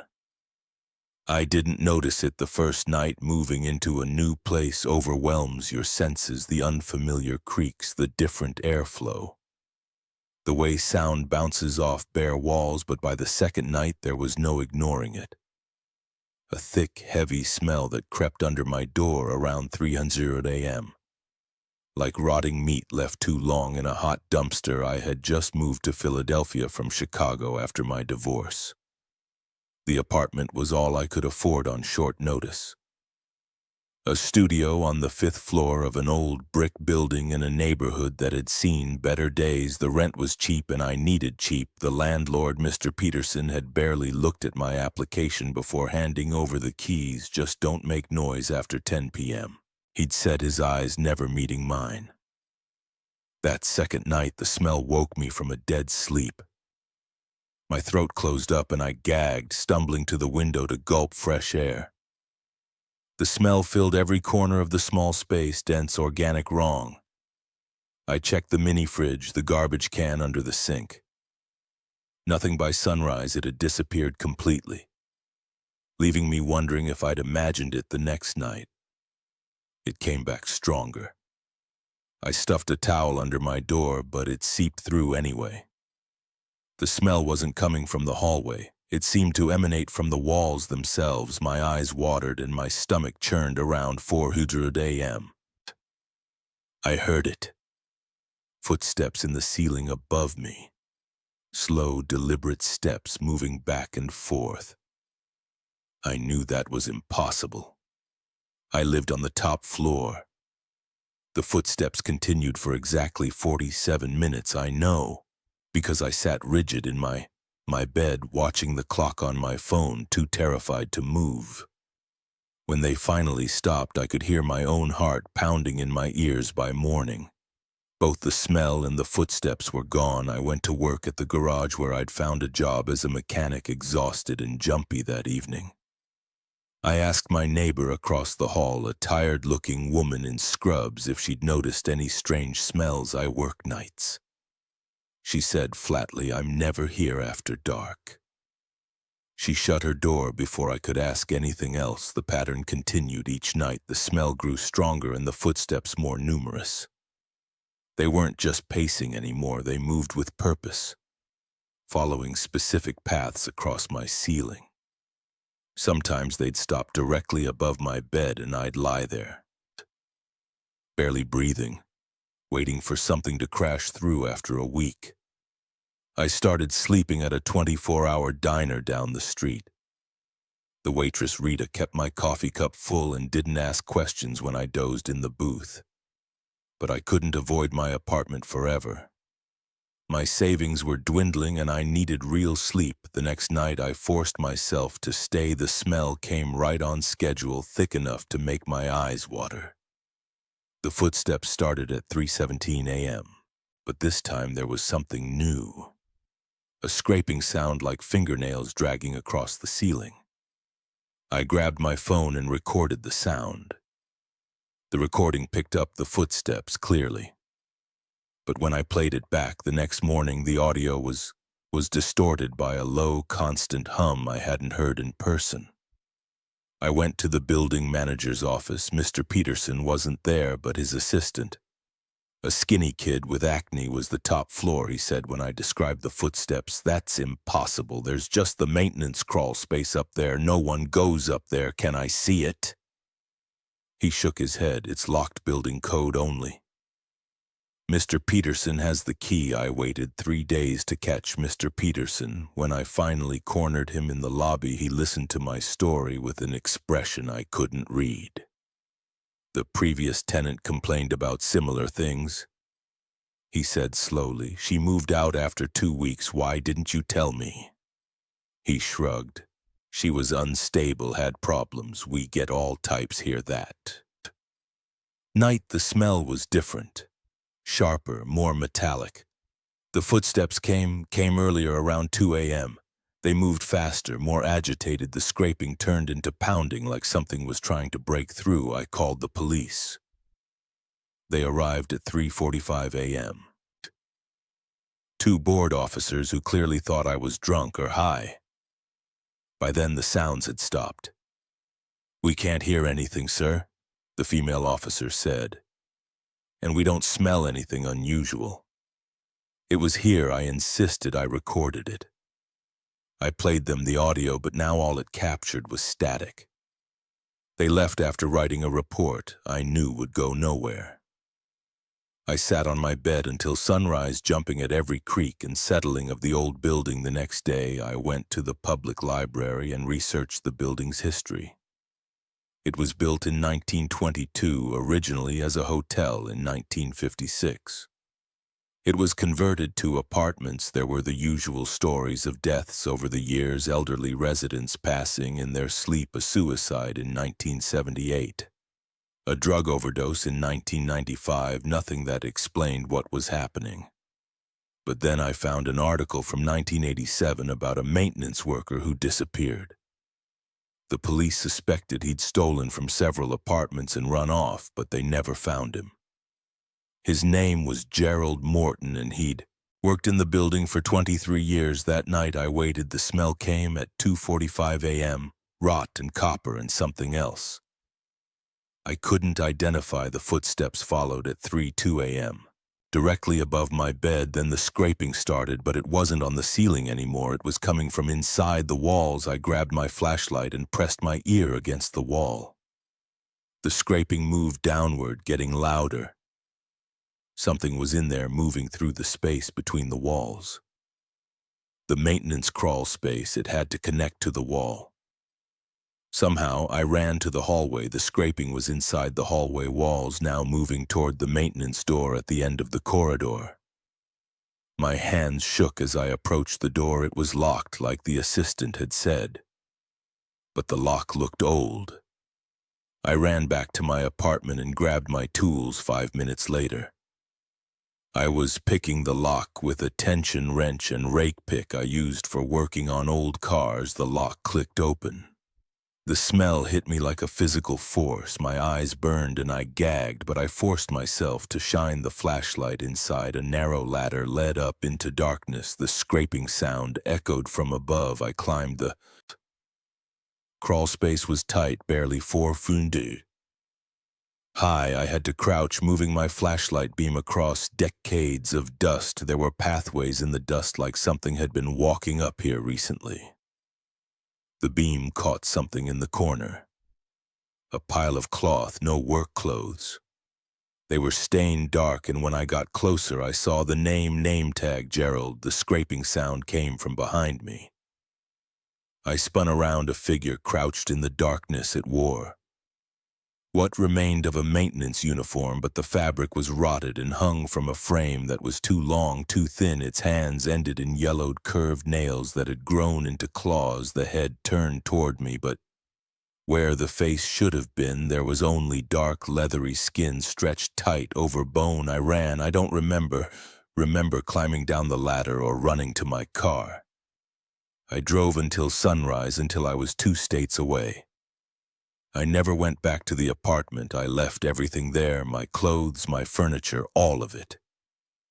I called Mr. Peterson once from a burner phone and told him to keep my security deposit. "I thought you'd last longer than the others," he said, and hung up. I live in Arizona now. My new apartment is on the 1st floor of a new building. There are no crawl spaces, no maintenance doors, no unexplained sounds in the night.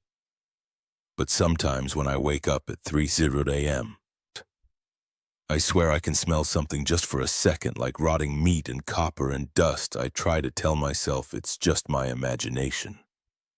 But I know what I saw in that crawl space, and I know that somewhere in Philadelphia, in an old brick building with too many empty apartments, something is still walking across the ceiling every night, scraping at the walls, waiting for the next tenant who needs a cheap place to live. I know.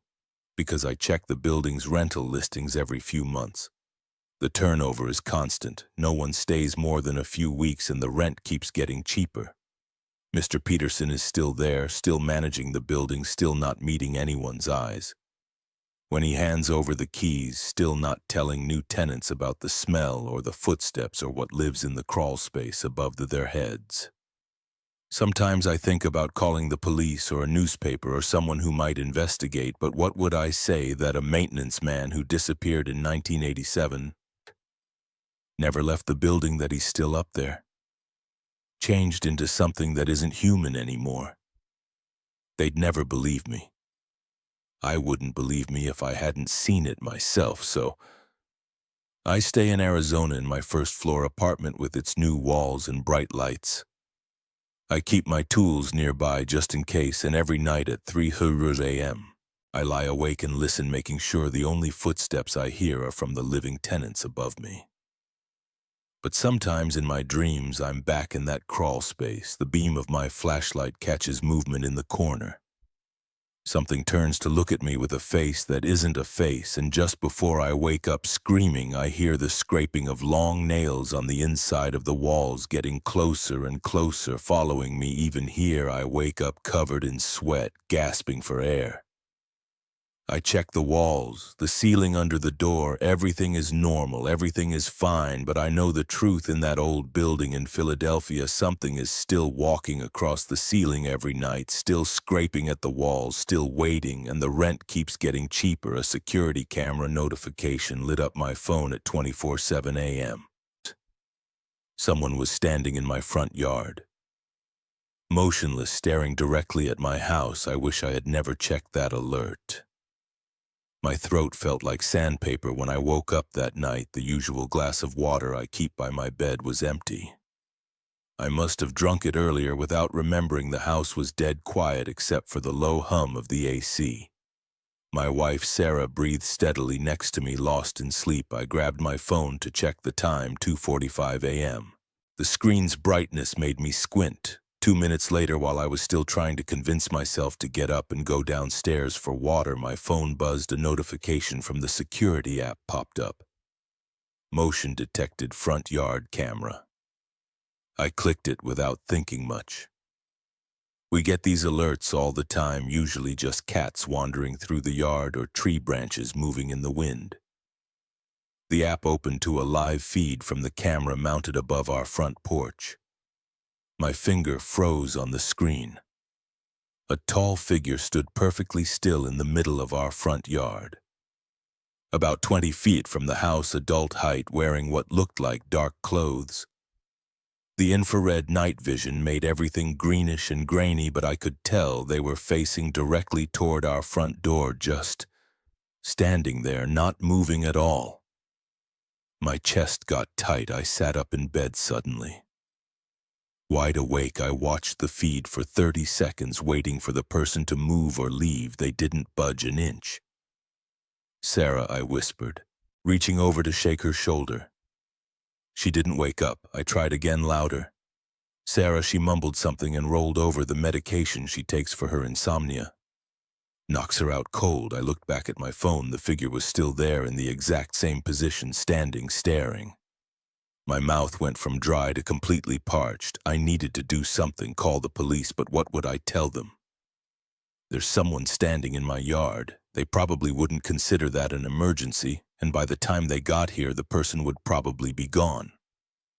I got out of bed, my bare feet hitting the cold hardwood floor. The house felt different at this hour. Familiar shapes turned strange in the darkness. I went to our bedroom window, which overlooks the front yard. The streetlight on the corner cast an orange glow over everything. I could see our yard.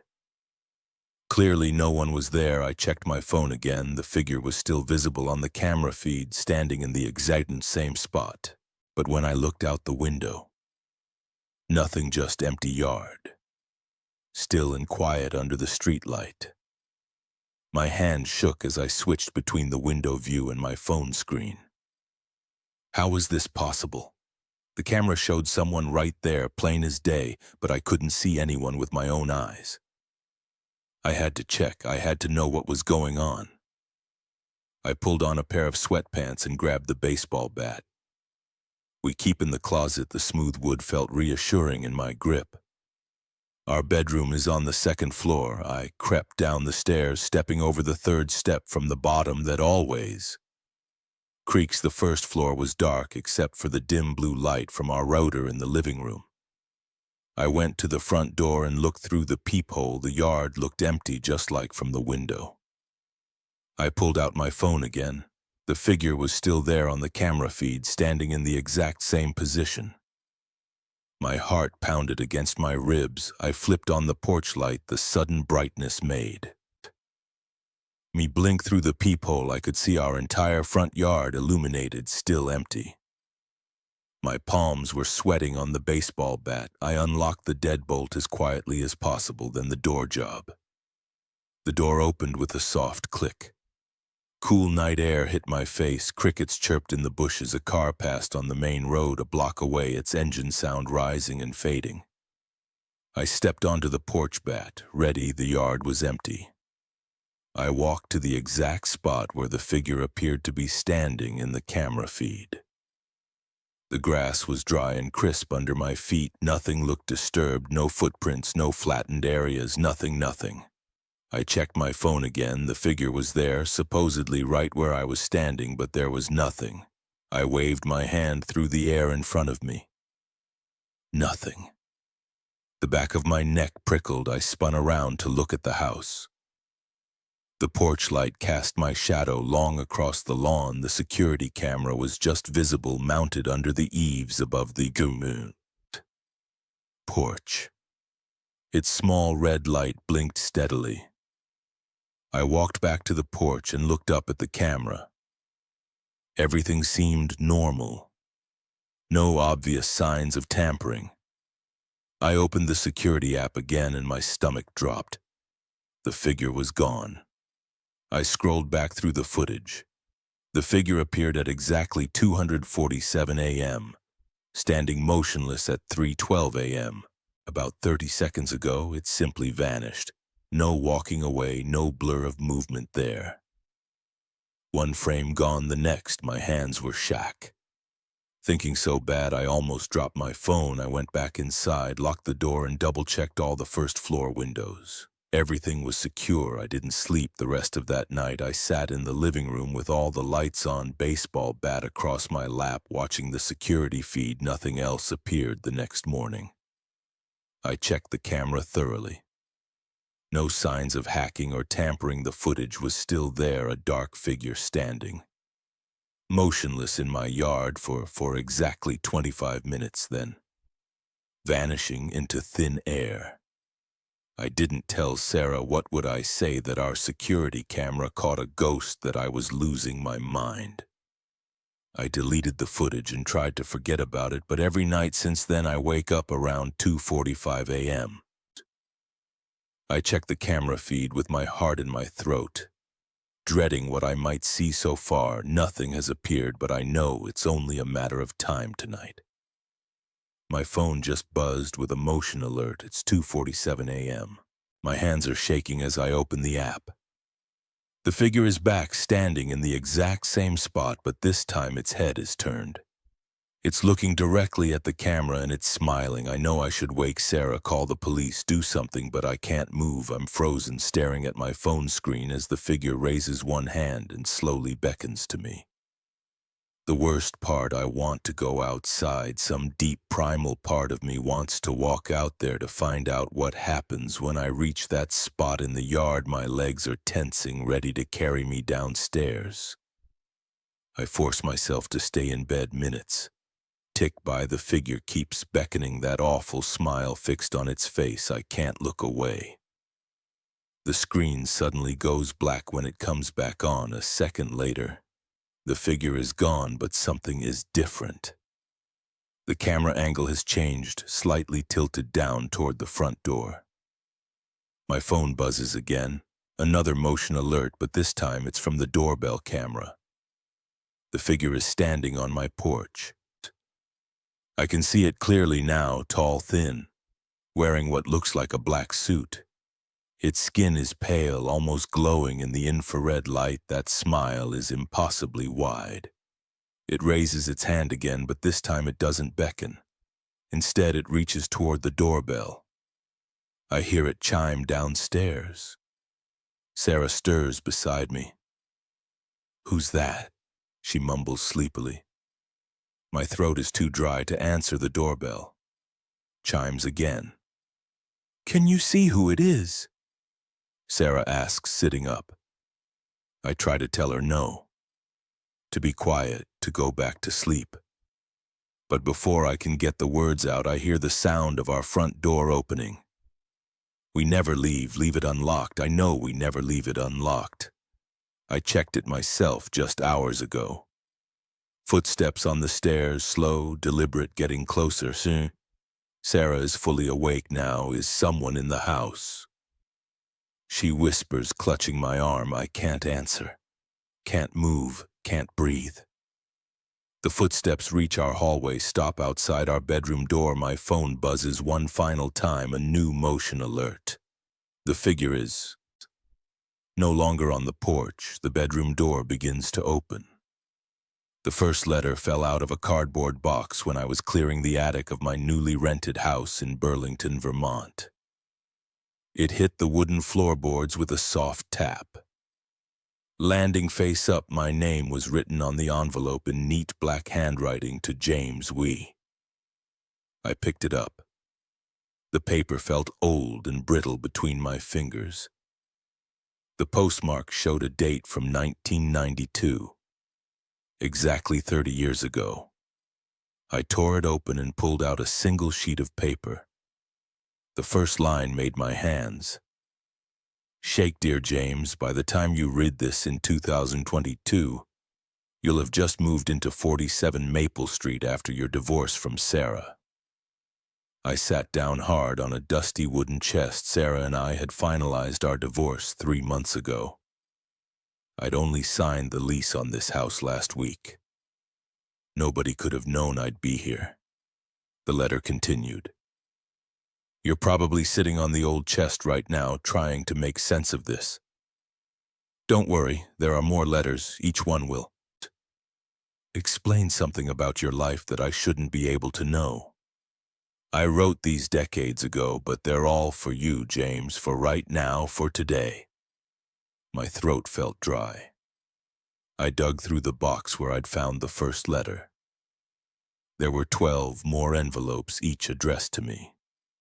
Each postmarked from different dates in the past. I spread them out on the attic floor, dust swirling in the weak light from the single window. The second letter was postmarked 1995. Inside it described my college years at UVM, including details nobody else could know. Like the night I snuck onto the roof of Williams Hall with Jenny Parker and almost got caught by campus security. I'd never told anyone about that. My hands trembled as I opened the third letter from 1998. It described my first job at Burlington Software, including the exact words my boss said when he hired me. You seem like a straight shooter, James. We need more of those around here. I'd forgotten that line until reading it now. The fourth letter knew about the camping trip where I met Sarah. It described the red tent I borrowed from my cousin. The thunderstorm that forced us to huddle together for warmth. Even the stupid joke I told about bears that made her laugh despite being soaking wet and cold. Letter after letter contained impossible knowledge of my life, my promotion in 2008. The day I found out Sarah was pregnant and the miscarriage. 3 months later, that nearly broke us, the slow drift apart over the next decade. The final fight about the dishes that wasn't really about dishes at all. I checked the handwriting against samples from my parents, siblings, friends, no matches. I called the post office about the postmarks. They were real. These letters had actually been processed and delivered decades ago somehow, waiting here for me to find them. The 9th letter described what I was wearing right now. Faded jeans and my old Red Sox t-shirt with the coffee stain on the sleeve. It knew I'd skip breakfast this morning, knew I'd been sitting in this attic for 2 hours now reading my phone. Buzzed a text from my sister. Hey, you okay? Been trying to call the 10th letter. You just got a text from Claire. You won't answer it yet because you're too absorbed in these letters. She's worried because you missed lunch with her and the kids. I had forgotten about lunch with my nieces. I checked the time, 2:47 p.m. Letter 11, it's 2:47 p.m. You just realized you stood Claire up for lunch. Don't worry, she'll understand when you're to explain, but you won't explain, will you? How could you tell anyone about finding these letters? My hands were shaking so badly I could barely open the 12th letter. This one was different. Just a single sentence. The final letter is hidden behind the loose brick in the chimney. But you might not want to read it yet. I stared at the old brick chimney running up through one corner of the attic. One brick near eye level was slightly discolored when I pressed it. It moved behind. It was a small cavity containing one last envelope. This letter was postmarked yesterday. I sat holding it for a long time, watching dust motes dance in the afternoon light. The other letters lay scattered around me like fallen leaves. Each one impossible glimpse into my past, but this one would be different. This one would tell me something about my future. My phone buzzed again. Claire, seriously, James, call me. I slipped the final letter into my pocket without opening it. Some knowledge feels too dangerous to have. I gathered the other letters and put them back in their box, then carried it down to my car. I drove to the lake and sat watching the water until sunset that night. I burned all the letters except the last one. I watched them curl and blacken in my fireplace, taking their impossible knowledge with them. The final letter I sealed in a new envelope and buried in the backyard under the big maple tree. 5 years have passed. The letter is still there, waiting sometimes on sleepless nights. I stand at my bedroom window and look down at that spot under the tree. Sometimes I think about digging it up, but I never do. Last week I found another letter in my mailbox, no postmark, no return address, just my name in that same neat handwriting. Inside was a single line, smart choice, not reading the last one, but you'll need to dig it up on March 15th, trust me. March 15th is tomorrow. I'm writing this all down now because I need someone to know what happened, even if I never show it to anyone. The original letters are ashes now, but their words are burned into my memory. Each one knew things about my life that no one could have known. Each one was waiting for me in that attic. Some for decades, perfectly preserved until the moment I found them. Who wrote them? How did they know? These questions keep me awake at night. I've spent countless hours researching time travel theories, investigating the house's previous owners, even consulting physics professors at UVM. No answers make sense. The only person who might be able to explain is whoever wrote that last letter, the one still buried under my maple tree. In less than 24 hours, I'm supposed to dig it up. Will I do it? The rational part of my brain says no. Leave the past and the future buried where they belong, but another part of me needs to know. That part remembers the precision of those other letters, the weight of their impossible knowledge. My shovel is leaning against the back porch. The forecast calls for rain tomorrow. My hands are already shaking when I think about breaking that soil, about opening that muddy envelope. The hardest part is knowing that somewhere out there, someone already knows what I'll choose. They knew 30 years ago when they wrote these letters. They knew 5 years ago when they watched me bury that last envelope. They know now as I sit here writing this. They know what happens next. Maybe you do too. Maybe you're reading this years from now, already knowing how this story ends. Maybe you're me looking back on this moment, remembering the choice I'm about to make. If you are, if I am, then you know why I'm reaching for that shovel now. You know why I'm walking out to the maple tree in the dark. You know why I can't wait until morning. The soil is soft from yesterday's rain. The shovel cuts deep. 3 foot down my fingers touch something hard. Not the envelope, but a small metal box inside is another letter dated tomorrow. I knew you wouldn't wait until morning.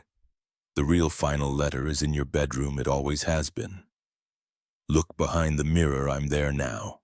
The mirror is heavy, mounted firmly to the wall, but when I run my fingers along the edges, I feel something.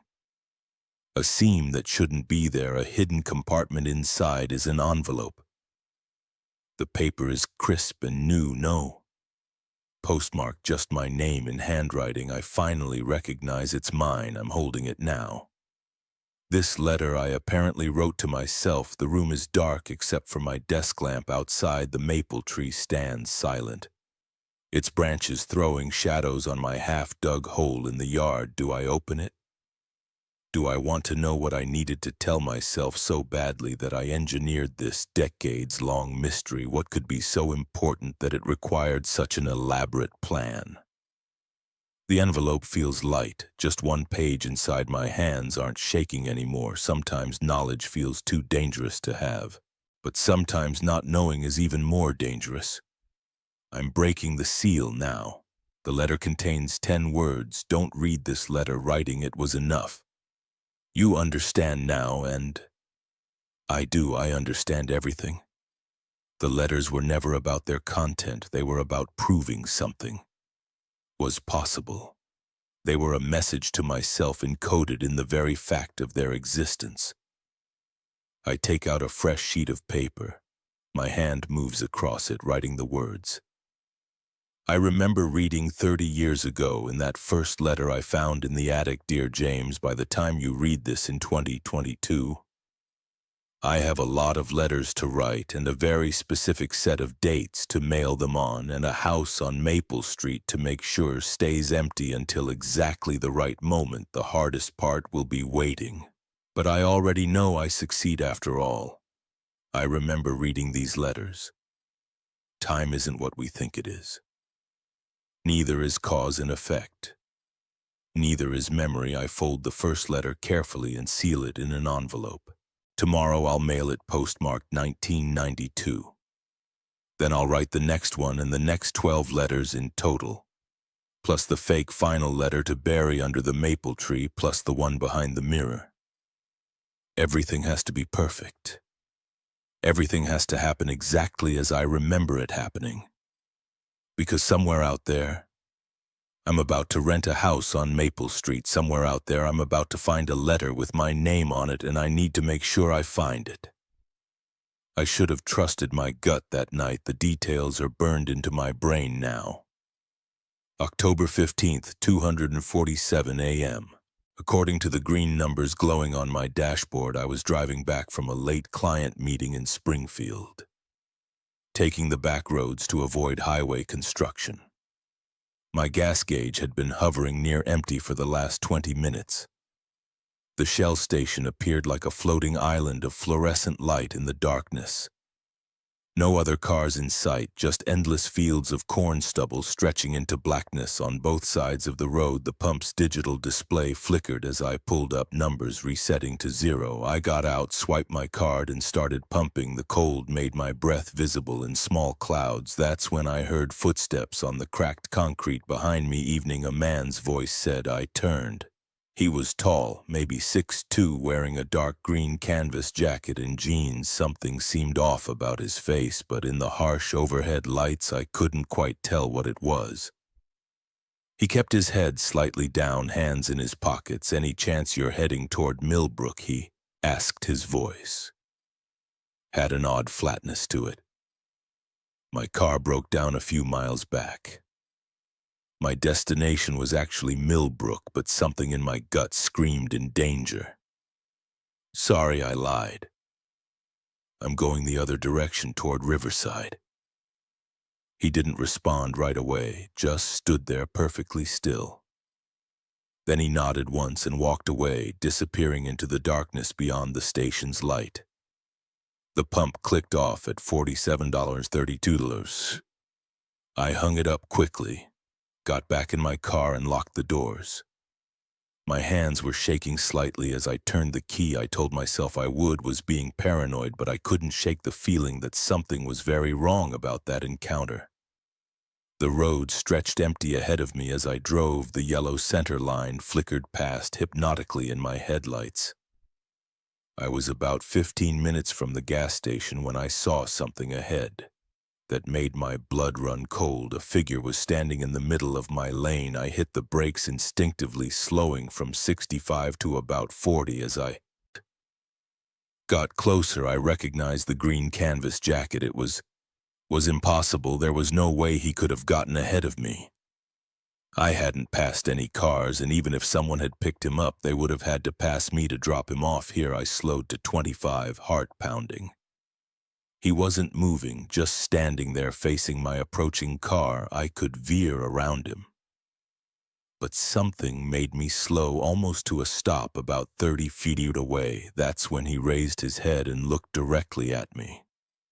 Through my windshield, where his eyes should have been, there were just black spheres, not empty sockets. They protruded slightly, like polished obsidian balls had been pushed into his eye sockets. The skin around them was pale gray, traced with dark veins. His mouth hung slightly open, revealing teeth that were too long and sharp to be human.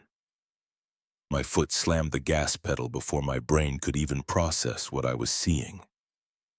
The engine roared and my tires spun on the asphalt in my rearview mirror. I saw him, turn to track my car's movement. Those black spheres reflecting my taillights like a cat's eyes. I drove way too fast, taking curves at dangerous speeds. My hands were clenched so tight on the steering wheel that my knuckles hurt. Every shadow on the road made me flinch. I kept checking my mirrors, expecting to see him somehow behind me or in my back seat. After about 5 minutes of blind panic, I forced myself to slow down. I needed to think clearly. I pulled over and grabbed my phone. No signal, typical for these back roads. My hands were shaking so badly I could barely hold it. That's when I heard tapping on my passenger window. He was standing there right outside my car. Those black spheres stared in at me. His mouth stretched into something that might have been trying to be a smile, but looked more like a wound opening. His teeth gleamed wetly. I screamed and fled again, swerving onto the road. In my mirror, I saw him standing in the spot where my car had been watching me. Drive away. The next curve came up too fast. I felt my tires losing grip. The world spun as my car left the road. There was a horrible crunching sound. The airbag exploded in my face and everything went black. I woke up to flashing lights and voices. My car was wrapped around a tree about 20 feet off the road, according to the paramedics. A passing truck driver had seen my taillights in the field and called it in. They said I was lucky, just a mild concussion and some bruised ribs. The police asked what had made me drive off the road. I told them about the man at the gas station and seeing him on the road later. They took notes and said they'd check it out, but I could tell they thought I was either drunk or had fallen asleep at the wheel. The next day, I went back to that Shell station with a police officer. The attendant working the night before said no one matching that description had been there. They checked the security cameras. The footage showed me pulling up, pumping gas and driving away. No sign of anyone approaching me or any other people at all. But I know what I saw. Sometimes I still dream about those black spheres staring in at me through my car window.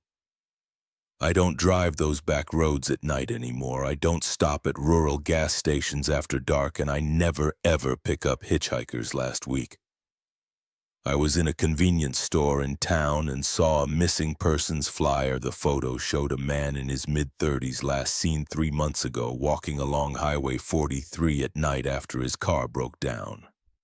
He was wearing a green canvas jacket. I stared at that photo for a long time. The man in it had normal brown eyes. I wonder how many other drivers have seen him standing in the road at night, those eyes now replaced with black spheres. I wonder how many have stopped to help him sometimes when I'm lying awake at night.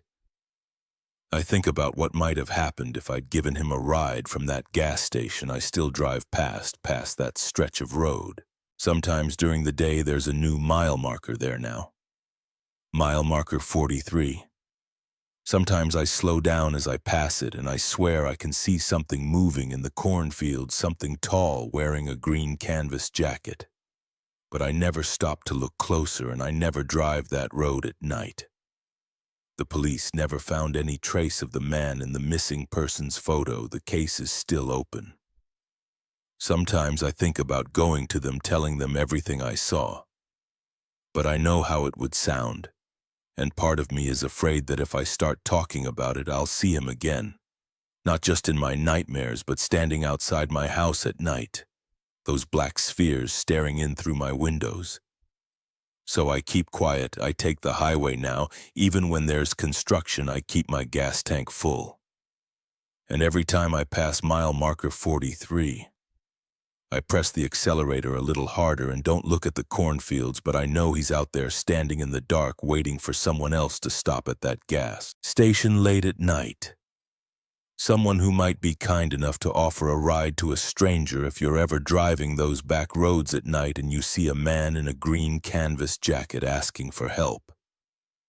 Don't stop, don't slow down, and whatever you do, don't look at his eyes, because once you see those black spheres, you'll never forget them, and I'm not sure he'll let you see them twice. The missing persons flyer is still up in that convenience store door every time I see it. I think about taking it down, but I leave it there as a warning, even though nobody else will understand. The photo shows a normal man with normal eyes smiling at the camera. But I know what he looks like now, and sometimes late at night when I can't sleep. I wonder how many other missing persons posters show people who are still out there walking the dark roads with black spheres where their eyes used to be. I don't drive at night anymore if I can help it. But if you do, watch out for mile marker 43, and if you see someone standing in the road wearing a green canvas jacket, don't stop, just drive as fast as you can and pray he doesn't appear at your window. Because I'm starting to think that whatever is wearing that green canvas jacket now isn't the man from the missing persons poster anymore, and I don't want to find out what it really is. The police closed their investigation last month, filed it away with all the other unsolved disappearances, but I know he's still out there standing in the dark waiting, and those black spheres are watching. Always watching. I should have known something was wrong when I saw no other cars in the parking lot. But after 14 hours on the road, my mind wasn't working right.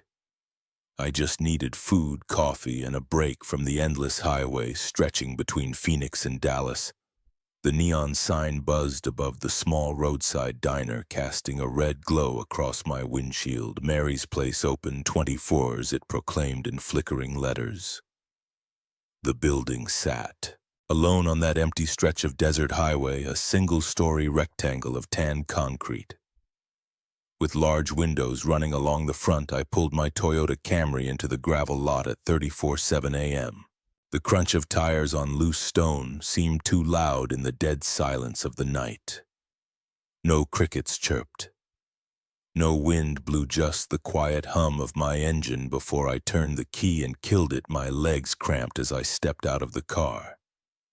The air felt thick and stagnant, like breathing through a wet cloth. Sweat immediately bead on my forehead, despite the late-hour summer nights in New Mexico didn't offer much relief from the heat. A bell jingled as I pushed open the glass door. Cold air conditioning hit my face, a welcome change.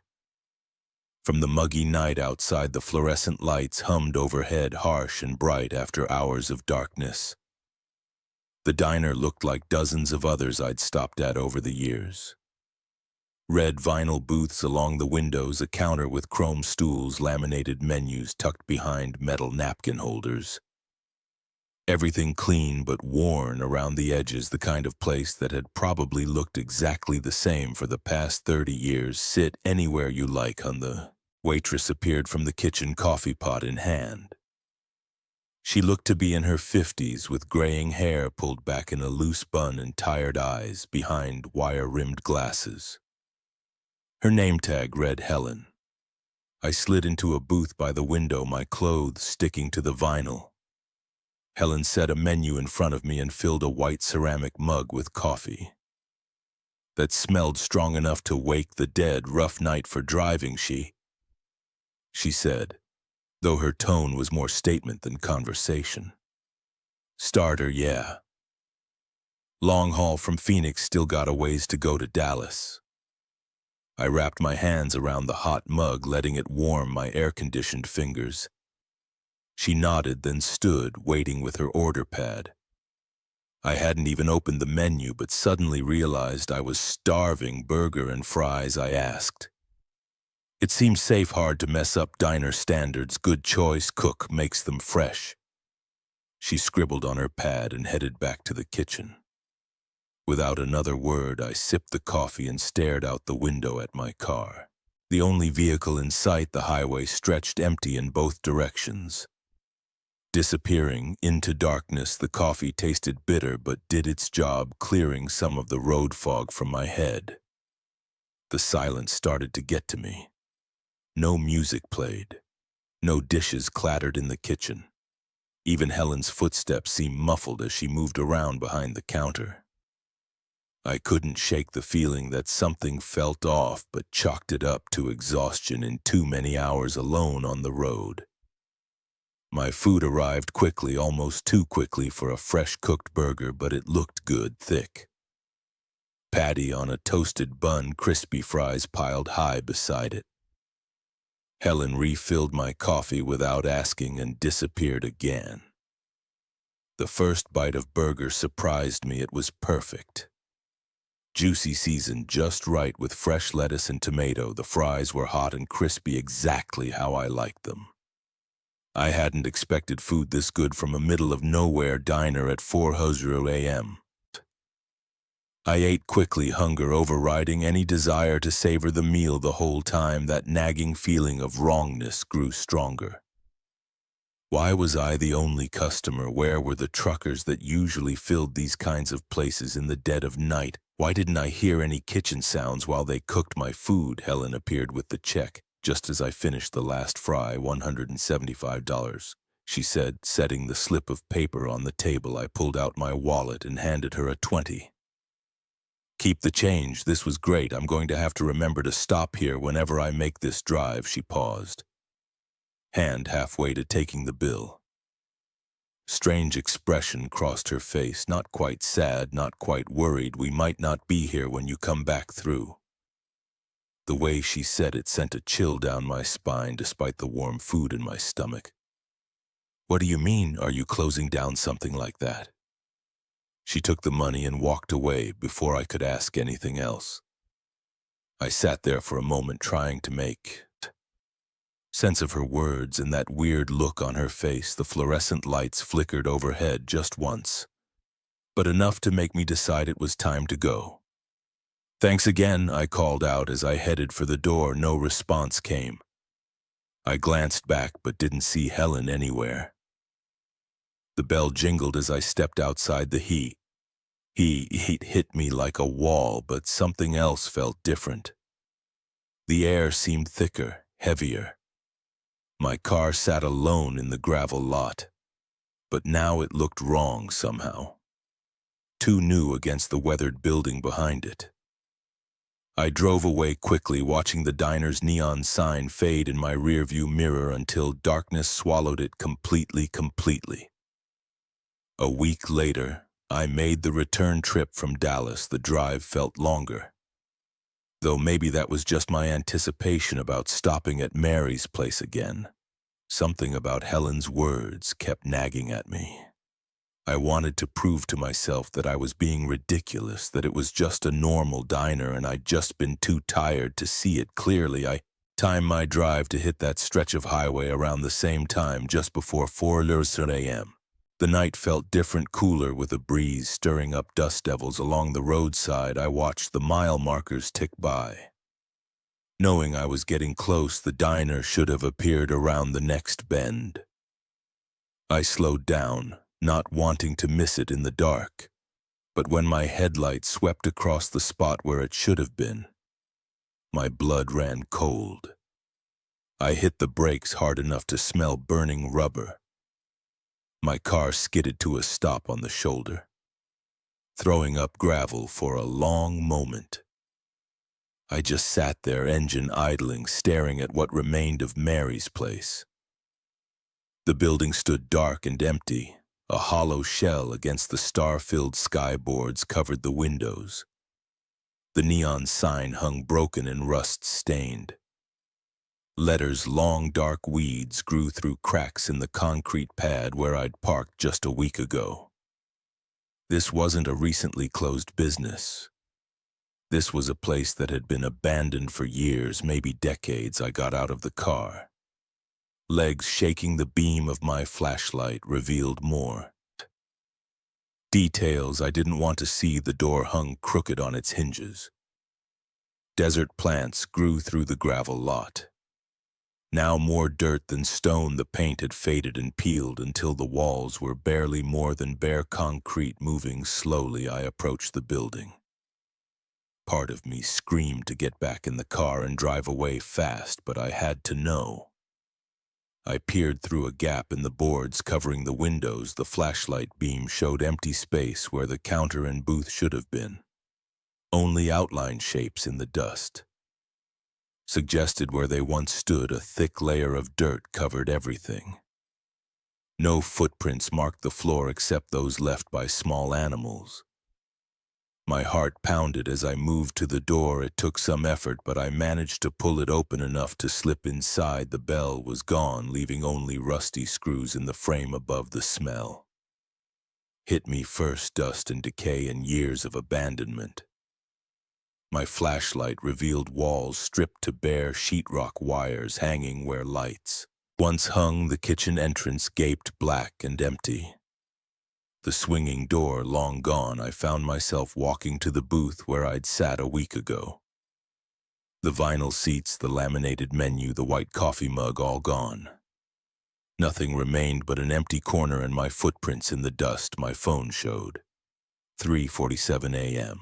The exact time I pulled in last week. The air felt thick and stagnant, just like that night, but now I understood why. I ran back through the hanging door, across the weed-choked lot, into my car. The engine roared to life, and I accelerated hard onto the highway. Gravel spraying behind me. Only when the ruins disappeared in my mirror did I let myself breathe normally again. The rest of the drive passed in a blur. I couldn't stop thinking about that perfect burger, the fresh coffee. Helen's tired eyes behind her glasses. Had any of it been real? The food had been hot and solid in my stomach. The coffee had cleared my head. I still had the receipt in my wallet. I pulled it out at the next gas station. The paper felt real between my fingers, but the text had faded to near invisibility. Only the date remained clear, exactly 1 week ago. The rest looked like it had aged years in just 7 days. I've made that drive between Phoenix and Dallas dozens of times since then. I always slow down at that stretch of highway, though. I'm not sure why the ruins are gone now, replaced by empty desert scrubland. Sometimes in the dark I think I see a flicker of neon in the distance. But it's never there when I get closer. I've searched newspaper archives and local history records trying to find any mention of Mary's place or what happened there. The closest I've come is a brief article from 1987 about a diner that burned down in that area. The only fatalities were the night cook and a waitress named Helen Martin. I still have that receipt. The paper has gone yellow and brittle, but I keep it in my wallet. Sometimes I take it out and run my fingers over the faded text, wondering if I imagined the whole thing. But then I remember the taste of that burger, the smell of the coffee, and Helen's strange words. "We might not be here when you come back through." She was right, they weren't there when I came back. Maybe they hadn't been there for a very long time these days. I don't stop at isolated diners in the middle of the night anymore. I pack snacks and therms of coffee for long drives. And if I do have to stop somewhere after dark, I make sure there are other cars in the parking lot. Other customers inside, signs of life and movement in the normal flow of time, because sometimes in the dead hours of the night places can exist that shouldn't. Sometimes the line between what's real and what's gone gets thin enough to cross, and sometimes if you're not careful, you might find yourself being served the best burger of your life by someone who died 30 years ago. I don't know if Helen and the cook know they're dead. I don't know if that diner exists in some kind of loop, serving endless meals to tired travelers who happen to stop at just the right or wrong moment. I don't know if I actually experienced what I think I did, or if 14 hours of driving just broke my brain for a while, but I do know this: if you're driving alone late at night and you see a diner standing alone in the darkness, check the parking lot first. If yours would be the only car there, keep driving. The coffee might be good, the burger might be perfect, but some meals come with a side of questions you don't want answered. And if you do stop and everything seems just a little too quiet, pay attention to what the waitress says when you leave. She might be trying to tell you something important about the nature of where and when you really are. I haven't driven that stretch of highway at night since my last visit to the ruins these days. I time my trips to pass through there in broad daylight, but sometimes when I'm driving late on other roads and I see a lonely diner's neon cutting through the darkness, I wonder about Helen and that perfect burger and the receipt that aged 30 years in a week, and I keep driving. I found the watch at Sal's Antiques on a rainy Tuesday afternoon. It was sitting in a glass case among other vintage timepieces, but something about this one caught my eye. The leather band was worn but well preserved, and the silver case had that perfect patina that only comes from decades of wear. The face was simple Roman numerals, delicate hands, and a small window showing the date. The price tag read $75, which seemed reasonable for a piece that looked like it was from the 1950s. Nice choice, he said. When I pointed to it, Swiss-made previous owner brought it in last month, said it kept perfect time. He unlocked the case and handed it to me. The weight felt good in my hand, substantial but not heavy when I turned it over. I saw an inscription: time. Reveals all 1952. I bought it without hesitation. I'd been looking for a vintage watch for a while, something different from all the smartwatches and digital displays everyone wore these days. This one had character. The first few days were perfectly normal. The watch kept excellent time, and I got several compliments at work. I liked the soft ticking sound it made, not loud enough to be annoying, just enough to remind me it was there. I even started taking off my Apple Watch, preferring the classic look of my new purchase. Then exactly 1 week after I bought it, I woke up at 2 a.m. to find the watch had stopped. The hands were frozen at 2 hours exactly.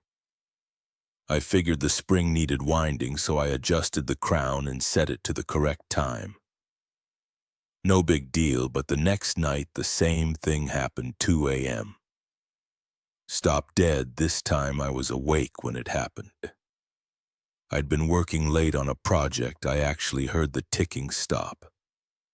I wound it again, slightly annoyed but not too concerned. Old watches can be temperamental.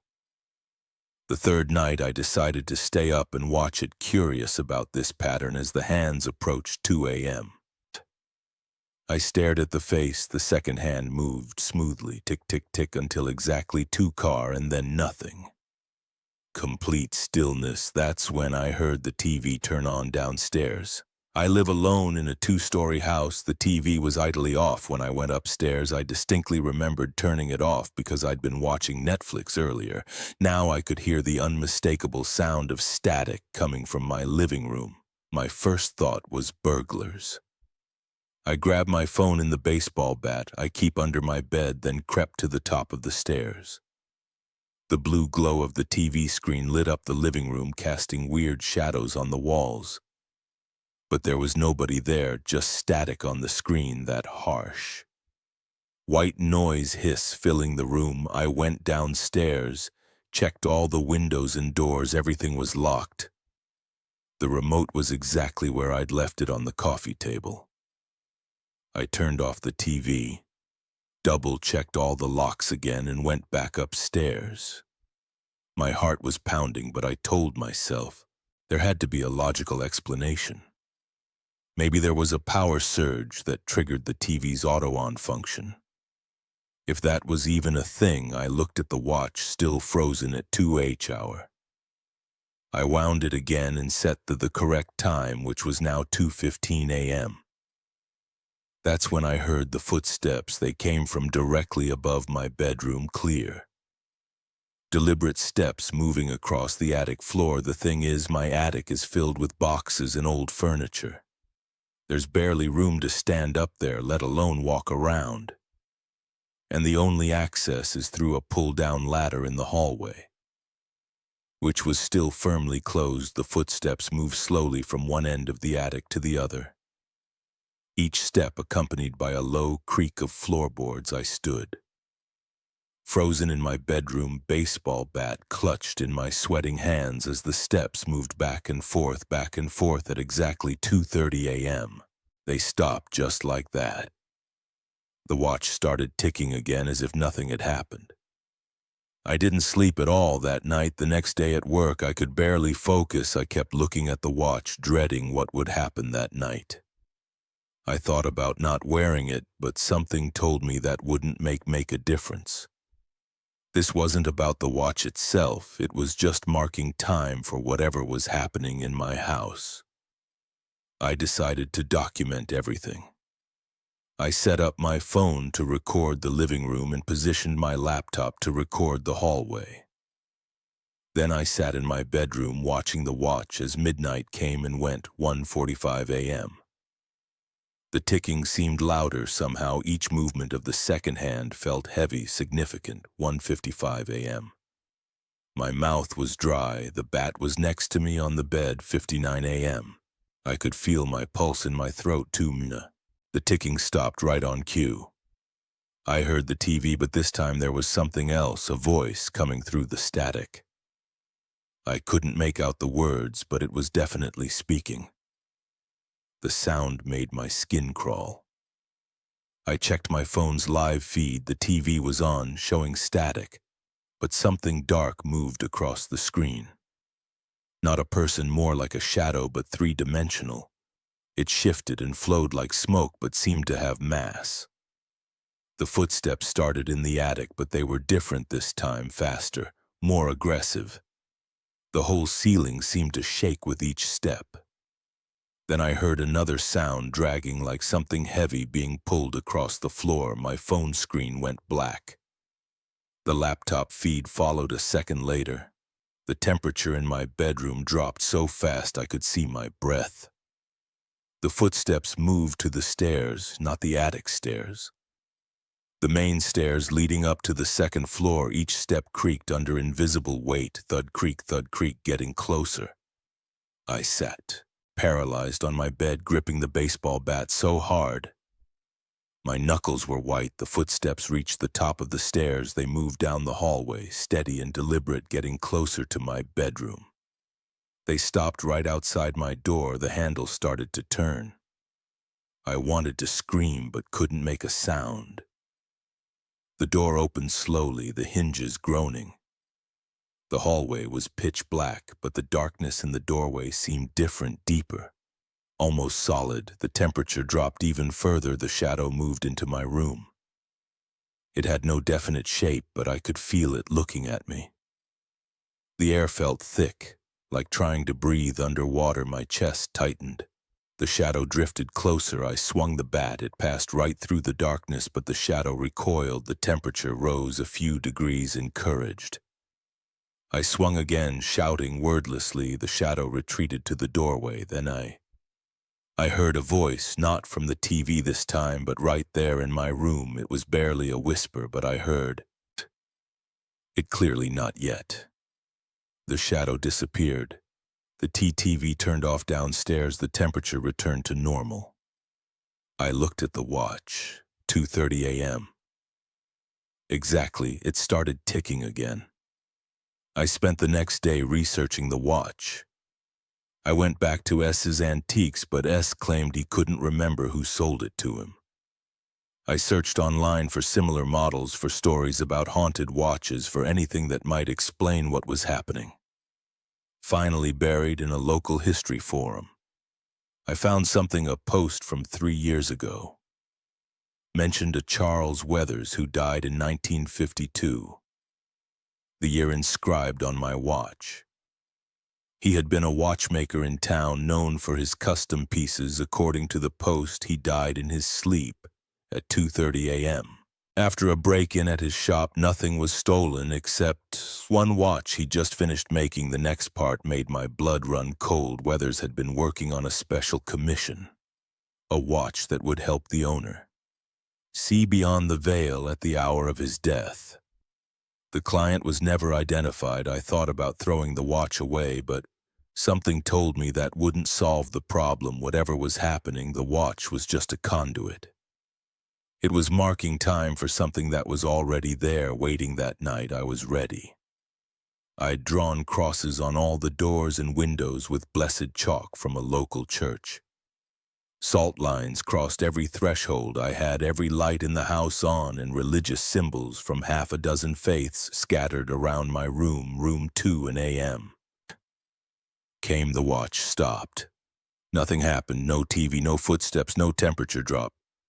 For a moment I thought it was over. Then I heard something new, the sound of gears turning, lots of them, like being inside a massive clock. It seemed to come from everywhere at once. The walls vibrated with it. Pictures fell from the walls. The salt lines rippled as if in a wind that I couldn't feel. The shadow appeared in the center of my room, bypassing all my defenses, but this time it had a shape, the vague outline of a man in old-fashioned clothes. As I watched, frozen, it became more defined. I could make out features, a lined face, wire-rimmed glasses, a watchmaker's loop in one eye. Charles Weathers looked exactly like his picture in the forum post. He smiled at me. Not a threatening smile, it was almost sad. "You found it," he said. His voice sounded like gears grinding together. "I've been waiting for someone to find it." "The watch?" I managed to ask. He nodded. "My last piece, my masterpiece. Do you know what time really is?" I shook my head. "Time is a door," he said, "and at certain moments it opens 2 a.m. to 2:30 a.m. That's when the gears of reality grind the slowest, when the space between ticks is wide enough to slip through." "What do you want?" He seemed surprised by the question. "I don't want anything. The watch does what it was made to do. It shows what's always there, just hidden behind the seconds and minutes. The things that live in the spaces between moments." The grinding sound got louder. Weathers looked at my watch. "Almost time," he said.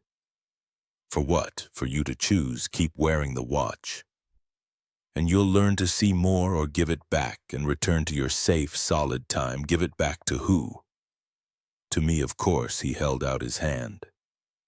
The grinding was so loud now, I could barely hear myself think.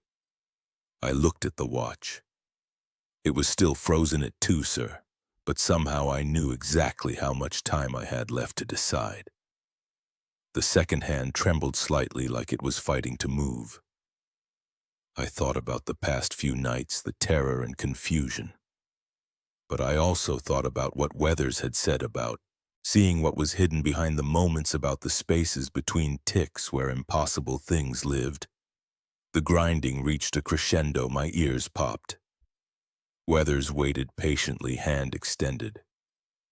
I made my choice. I kept the watch. Weathers smiled again, wider this time. "Welcome to real time," he said and vanished. The watch started ticking again, 2:30 a.m. That was 6 months ago. The TV still turns on every night at 2 a.m. The footsteps still cross my attic. The shadow Weathers still visits. But I'm not afraid anymore. He was right about the spaces between moments. I've learned to see things in those 30 minutes that I never imagined could exist. Sometimes on particularly quiet nights, I sit in my living room and watch the static on the TV voices come through. Sometimes speaking in languages that don't exist at any other hour. Shapes move through my house, going about business I can't comprehend. The watch stops, but time, real time, flows. Strangely, in those moments, I've started taking notes, drawing sketches of what I see, writing down the impossible words I hear. Weathers appear sometimes to look over my shoulder. Nodding approvingly, the watch still sits on my wrist, marking time as it always has.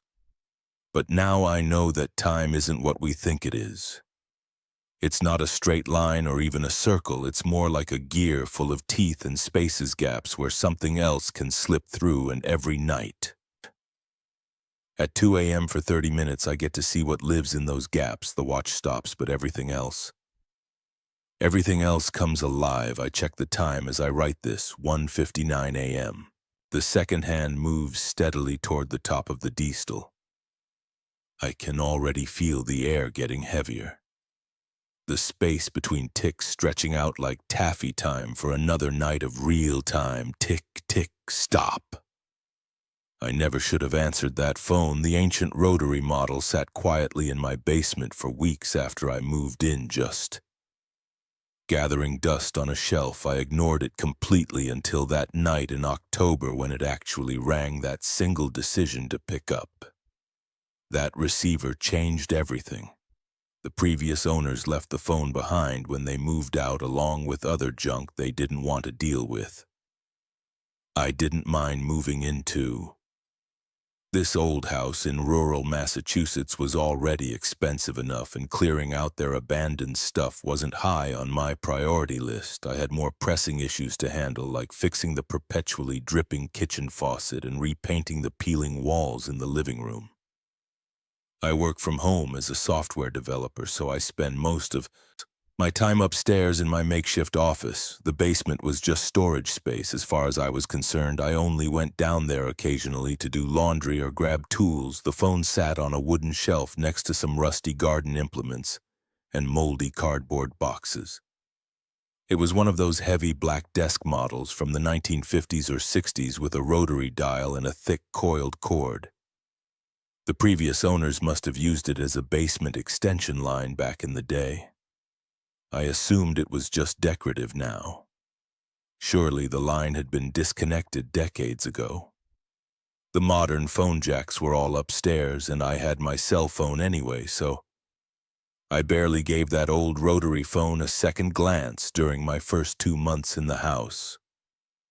Then came that night in late October. I was working late trying to fix some buggy code before a client meeting. The next morning, the wind was howling outside, rattling the windows and sending dead leaves skittering across the front porch. Around 11:30 p.m., I heard it, a loud mechanical ring echoing up from the basement. At first I thought I was imagining things. I took off my headphones and listened there. It was again that distinctive old-fashioned telephone ring, slightly muffled but unmistakable. I sat, frozen at my desk, staring at my dark office doorway as the ringing continued. This is impossible, I muttered to myself. That line's been dead for years. The ringing persisted, mechanical and insistent. After the 5th ring, I got up from my desk and walked to the basement door. My hand hesitated on the doorknob. Something about this felt wrong. But my rational mind kicked in, probably just some weird electrical issue causing the old ringer to malfunction. I should check it out before it kept me up all night. I flipped on the basement lights and walked down the creaking wooden stairs. The ringing grew louder with each step. When I reached the concrete floor, I could see the black phone on its shelf exactly where it had been. Sitting untouched for months, the ring was definitely coming from it. I approached slowly, watching the phone like it might suddenly sprout legs and scuttle away the dust on the shelf around it. Was undisturbed, the coiled cord hung limply down the side. Ring after ring continued to echo off the stone foundation walls. "This is crazy," I said aloud, trying to steady my nerves with the sound of my own voice. "It's not even connected to anything." I reached for the receiver, hesitated for a moment, then picked it up.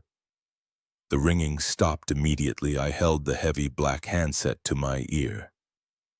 Hello, there was no dial tone, no static, no automated message, just silence.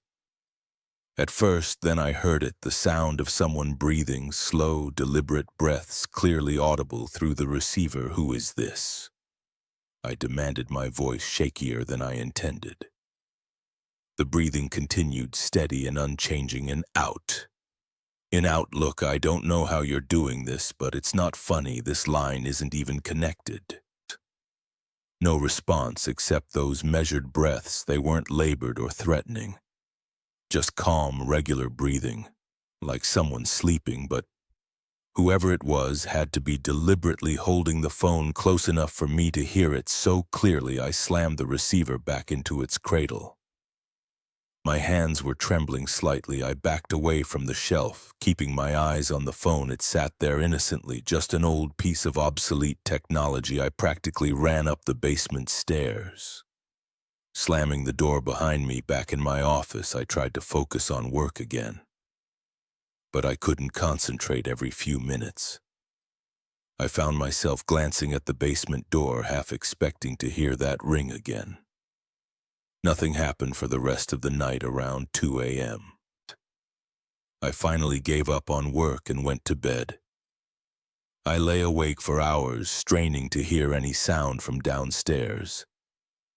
Eventually, exhaustion won out, and I drifted off into uneasy sleep. The next morning, I convinced myself I had imagined the whole thing: sleep deprivation and too much coffee. Playing tricks on my mind, still I avoided the basement for the next few days. By Friday, I had almost put the incident out of my mind. I needed to do laundry, so I forced myself to go down to the basement in the middle of the afternoon. Bright sunlight streamed through the small ground-level windows. The phone sat exactly as it always had, covered in dust. Out of curiosity, I picked up the receiver and held it to my ear. Complete silence. Not even the hum of a dial tone. I set it back down and examined the phone more closely. The cord disappeared behind the shelf, but when I pulled it out, I could see it had been cut off about 6 in from where it entered the phone base. This thing wasn't connected to anything. I seriously considered throwing it away right then. But something stopped me, maybe just my natural tendency to procrastinate on household chores. I left it there and went about my laundry. That night it rang again, same time, 11:30 p.m. Exactly. I was in bed reading when I heard it start. The ring sounded different from upstairs. Hollower, more distant, but still clearly audible through the floor. I put down my book and sat perfectly still, listening. Ring after ring echoed up from below.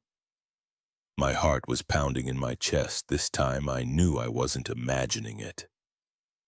The logical part of my brain started running through explanations. Maybe someone was playing an elaborate prank. But how the phone wasn't connected to anything? Could it be picking up interference from something else? But what could make an old rotary phone ring without power? The ringing continued, demanding an answer. I got out of bed and walked downstairs to my office. Through the basement door, I could hear it more clearly now. I stood there for several minutes, debating what to do. Finally, I opened the door. The basement lights were off, and the ringing seemed to echo up the dark stairwell. I flipped the switch and walked down. My bare feet on the Wooden steps. The phone looked exactly the same as always.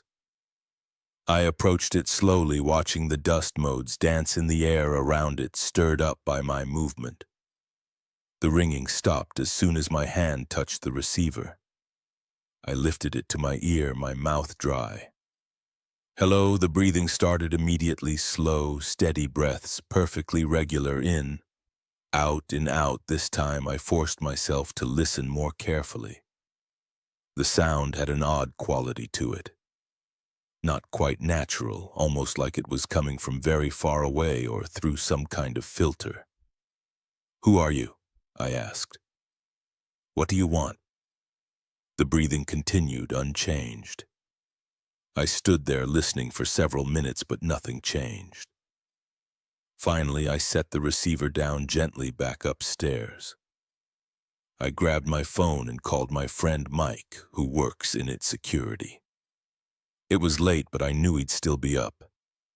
"Hey man, weird question. Is there any way someone could hack an old rotary phone to make it ring like remotely?" "What?" "No, that's not really possible," he said. Said those old phones are completely mechanical. They need a physical connection to the phone line to do anything. Why, I told him what had happened. He was quiet for a moment. "Okay, either you're messing with me or someone else is messing with you," he said finally. "There's literally no way that phone could ring without being connected to a line. Physics doesn't work that way. I know how it sounds. But I swear it's happening. Look, want me to come check it out tomorrow? I can bring some equipment, see if there's any weird electromagnetic activity or something." I agreed immediately. Having another person investigate would help prove I wasn't going crazy. Mike came over the next afternoon with a duffel bag full of testing equipment. He examined the phone thoroughly, confirming that it wasn't connected to anything. He tested for electromagnetic fields, radio frequencies, and a bunch of other things. I didn't understand. Everything came up normal. "This is just an ordinary old phone." He concluded. "A nice vintage model, actually probably worth something to a collector, but it's completely inert. No power, no connection, nothing unusual at all." "So how do you explain what's happening?" He shrugged.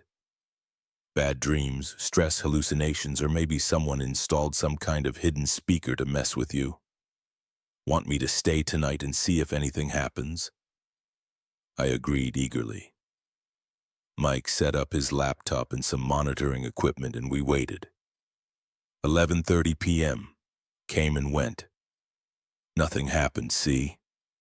"Probably just your imagination," Mike said.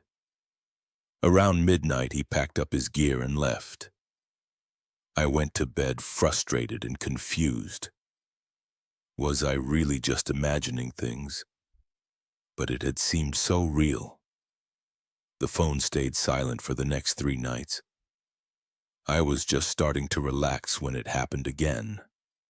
This time it was 3:17 a.m.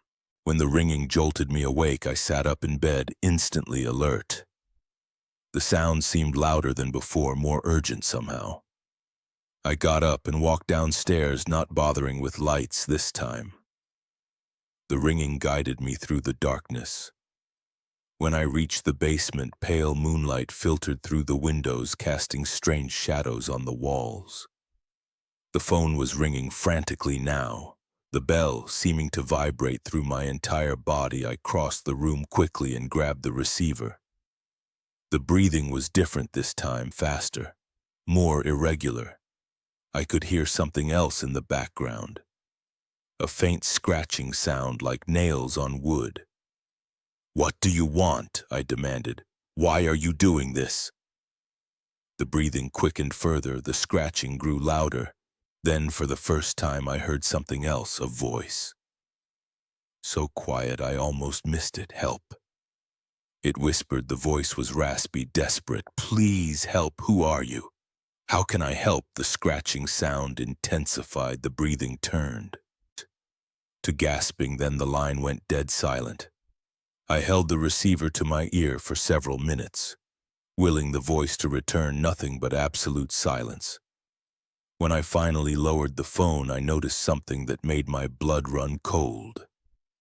The dust on the shelf around the phone base had been disturbed. There were marks in it, 3 parallel lines like something had dragged fingers through the dust. I backed away from the shelf, my heart pounding. The marks hadn't been there earlier, I was certain of it, as I watched the moonlight shifted, throwing the scratches into sharp relief.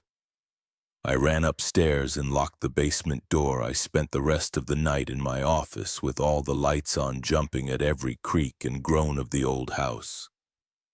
The next morning I called Mike again and told him what happened. He came right over.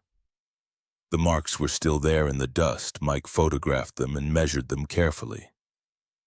"These are weird," he admitted, "too regular to be accidental, but I don't see how anyone could have made them without disturbing the rest of the dust, and they're deep, like they were carved into the wood underneath."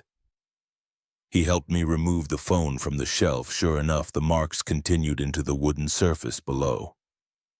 "Okay, this is officially creepy," Mike said. "Want me to take the phone? I can run some more tests on it at my lab." I agreed immediately. Mike wrapped the phone carefully in a towel and took it with him. That should have been the end of it. The phone was gone. Whatever was happening should have stopped.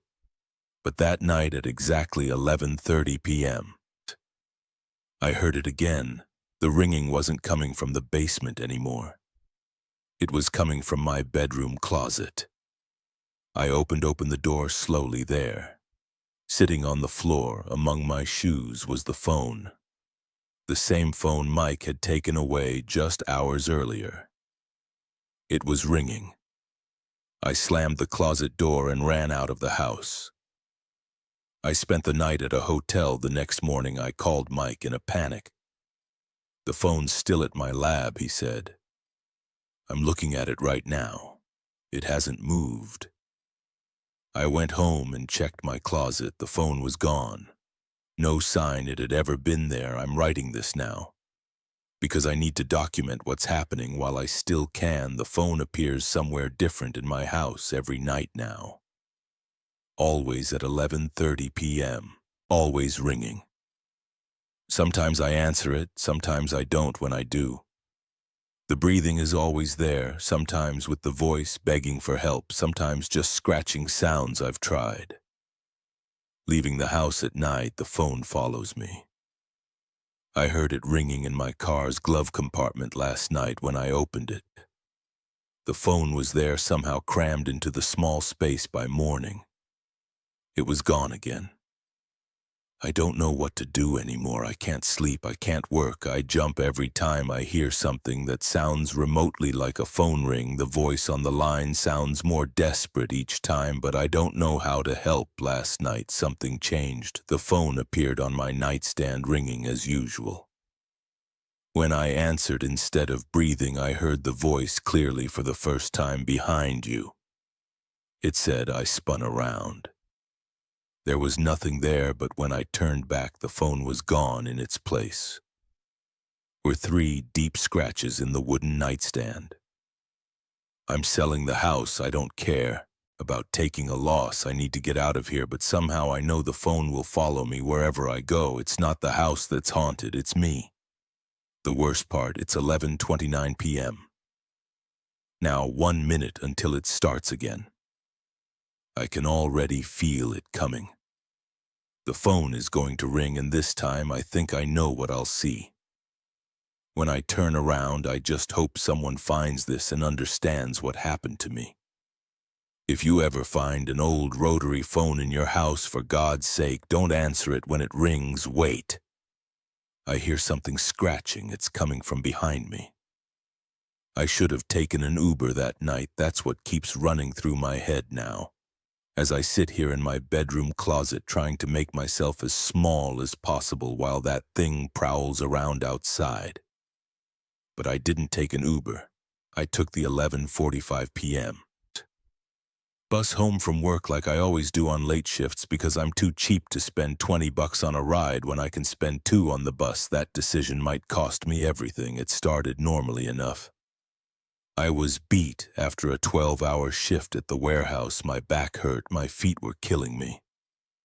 And all I wanted was to get home and crash. The bus stop on 47th Street was empty when I got there, just me under the flickering streetlight. The summer night was sticky hot, making my work shirt cling to my back when the bus pulled up. I could see through the windows that it was empty, not unusual for that time of night. I gave the driver a nod as I swiped my card. He didn't respond or look at me. Just stared straight ahead through the windshield. I made my way down the aisle, dropped into a seat about halfway back, and leaned my head against the window. We'd gone maybe 3 stops when I felt it. You know that sensation when someone's watching you? The hair on the back of your neck stands up and your skin gets all prickly. That hit me hard. I lifted my head from the window and looked around. There was an old woman sitting in the very back row of the bus. I hadn't seen her get on. She wore a dark dress that looked outdated, like something from the 1950s, and her gray hair was pulled back in a tight bun. But what really got me was her face. She was staring right at me, not just glancing, but full-on staring with unblinking eyes. Her skin was pale, almost gray in the dim bus lighting. I quickly looked away, but I could still feel her eyes on me. Maybe she was just some confused old lady who'd gotten on the wrong bus. Maybe she had dementia or something. I tried to focus on my phone, scrolling through social media without really seeing anything. But every few minutes I'd glance back. She hadn't moved an inch. Same position, same unblinking stare. Her hands were folded in her lap, perfectly still. Something was off about the way she sat, too straight, too rigid. Like a mannequin someone had posed there. I started counting the stops until mine 6 more, 5 more. The bus seemed to be moving slower than usual, the streets outside unusually empty. No cars, no pedestrians, just dark buildings and pools of orange street light. 4 stops, 3. Each time the bus stopped, I tensed up, waiting to hear footsteps coming down the aisle. But there was nothing, just the hiss of the bus doors opening and closing. 2 stops, I risked another look back. The old woman's head had turned slightly, following my position, but the rest of her body hadn't moved at all. Her eyes looked different now, darker, like the pupils had expanded to fill the entire eye. 1 stop, my heart was pounding, sweat ran down my back. I grabbed my backpack and stood up, moving to the front of the bus. I couldn't help myself. I looked back one last time. The back row was empty. I froze. The bus hadn't stopped since I'd last looked. There was no way she could have gotten off. I scanned every seat, my breath coming fast and shallow. Nothing. She was just gone.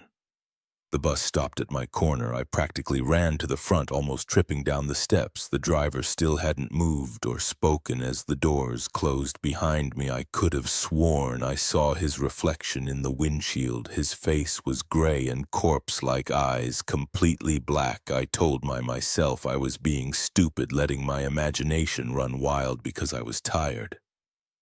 But my feet started moving faster anyway, carrying me down the dark street toward my apartment building.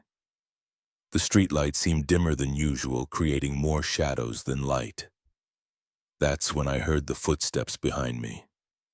They were soft, barely audible, the sound of shoes on concrete moving at a steady pace. I sped up. The footsteps sped up too. Don't look back, just get to the building. I had my keys in my hand, gripping them so tight the metal dug into my palm. The footsteps got closer. I could hear breathing now, raspy, wet breathing that didn't sound human. My building was still half a block away. I couldn't help it. I looked back. The old woman was there, about 20 feet behind me. But she wasn't walking normally. Her movements were jerky, unnatural, like a marionette being pulled by invisible strings. Her head was cocked at an impossible angle, and her mouth was open too wide, showing teeth that looked sharp and wrong. I ran. Pure terror gave me speed I didn't know I had. Behind me, the footsteps changed no longer. The sound of shoes, but something scratching and clicking on the pavement. I reached my building's front door, fumbled with the keys, dropped them, snatched them up with shaking hands. Got the door open and slammed it behind me. Through the glass, I saw the street was empty. The elevator was too risky. I'd be trapped if it broke down. I took the stairs 2 at a time up to the 4th floor, my legs burning breath. Coming in gasps, made it to my apartment, got inside, locked the door, threw the deadbolt, put the chain on. I stood there in my dark living room trying to catch my breath, listening nothing but the hum of the refrigerator and the distant sound of traffic. Oh, okay. I was safe now. I was inside whatever. I thought I'd seen it, couldn't get in here. I turned on all the lights and checked every room, every closet, empty, normal, fine. I took a hot shower, trying to wash away the fear with the sweat and grime from work. The water helped calm me down by the time I got out. I'd almost convinced myself I'd imagined the whole thing. Sleep deprivation could do weird things to your mind, right? I made myself a sandwich, ate it standing at the kitchen counter while scrolling through my phone. The mundane activity helped ground me in reality. It was almost 1:00 a.m. Now time for bed. That's when the scratching started. It came from the living room window, a light scraping sound like fingernails on glass. I froze the half-eaten sandwich falling from my hand. The scratching moved to the next window, then the next, making its way around the apartment. Whatever was making the sound was outside, 4 stories up. I crept to the living room, keeping close to the wall. The scratching had moved to the bedroom windows now. I peered around the corner through the doorway. The old woman's face was pressed against my bedroom window. But it wasn't really a face anymore. The skin had split open in places, revealing something dark and chitinous underneath her mouth. Had stretched impossibly wide, filled with rows of needle-like teeth. The eyes were huge, black orbs that reflected to the streetlight like an insect's as I watched. Paralyzed, her arms, elongated fingers stretching into foot-long claws that scraped against the glass. The dress tore as her body contorted and swelled, becoming something that was neither human nor animal. I backed away, moving as quietly as I could. The thing at the window made a sound, a high-pitched keening that made my teeth ache. I heard glass cracking. That's how I ended up here, crouched in my bedroom closet with my phone. I can hear it moving around the apartment now.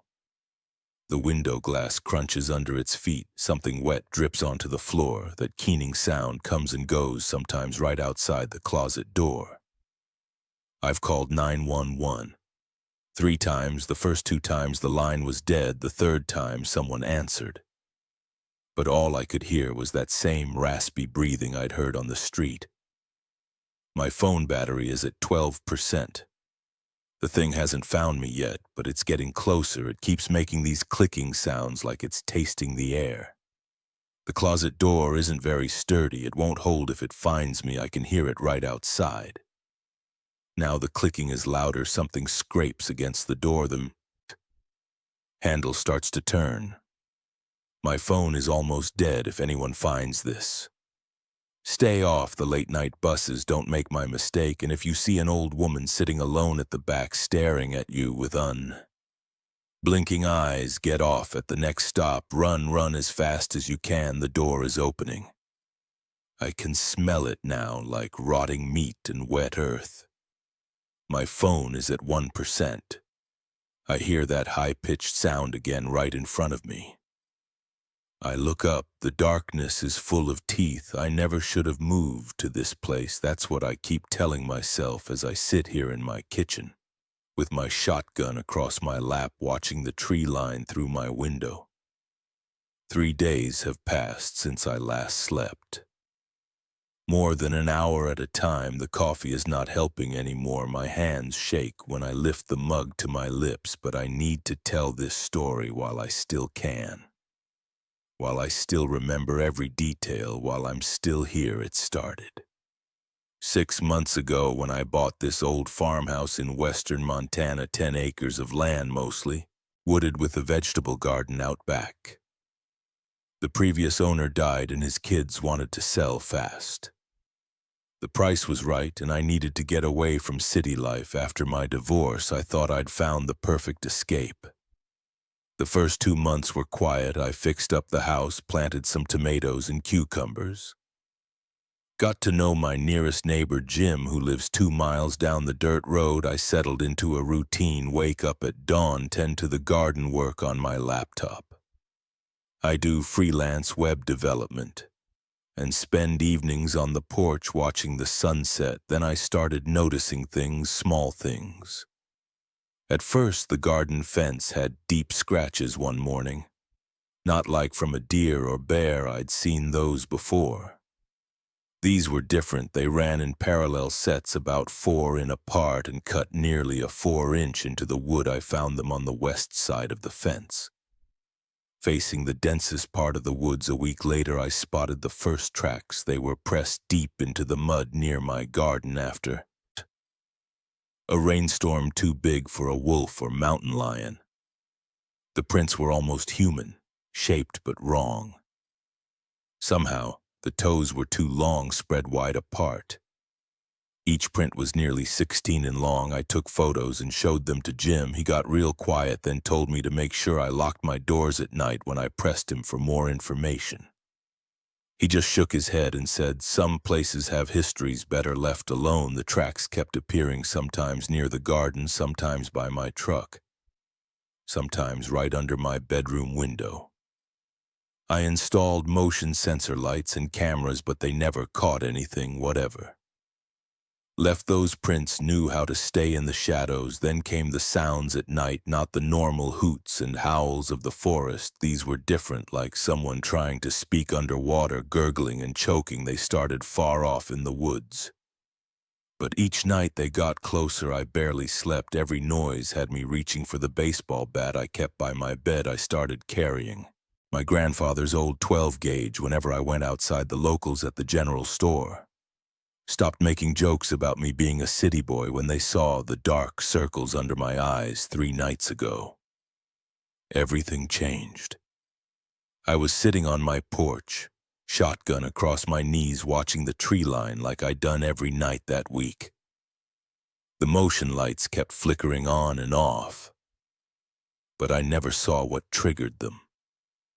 The moon was full, casting long shadows across my yard. Then I heard it, a scream that started human but twisted into something else, something that made my bones feel like ice.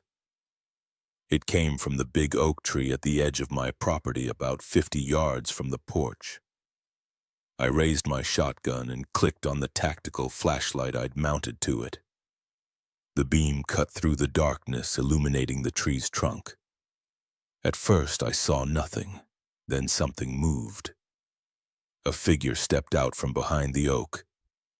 It was tall, at least 8 feet. Its arms hung down past its knees, ending in long fingers with what looked like claws. The skin was a pale gray color that seemed to absorb my flashlight's beam. But its eyes, God, its eyes, they reflected the light like a cat's glowing yellow-green in the darkness. It just stood there staring at me. I could hear it breathing. Wet, raspy sounds that reminded me of the noises I'd been hearing in the woods. My finger tightened on the trigger, but I couldn't move, couldn't even blink. The thing's head tilted to one side like a curious dog. Then its mouth opened, revealing rows of teeth that gleamed in the moonlight. It wasn't smiling, it was showing me what it could do too. I don't remember pulling the trigger.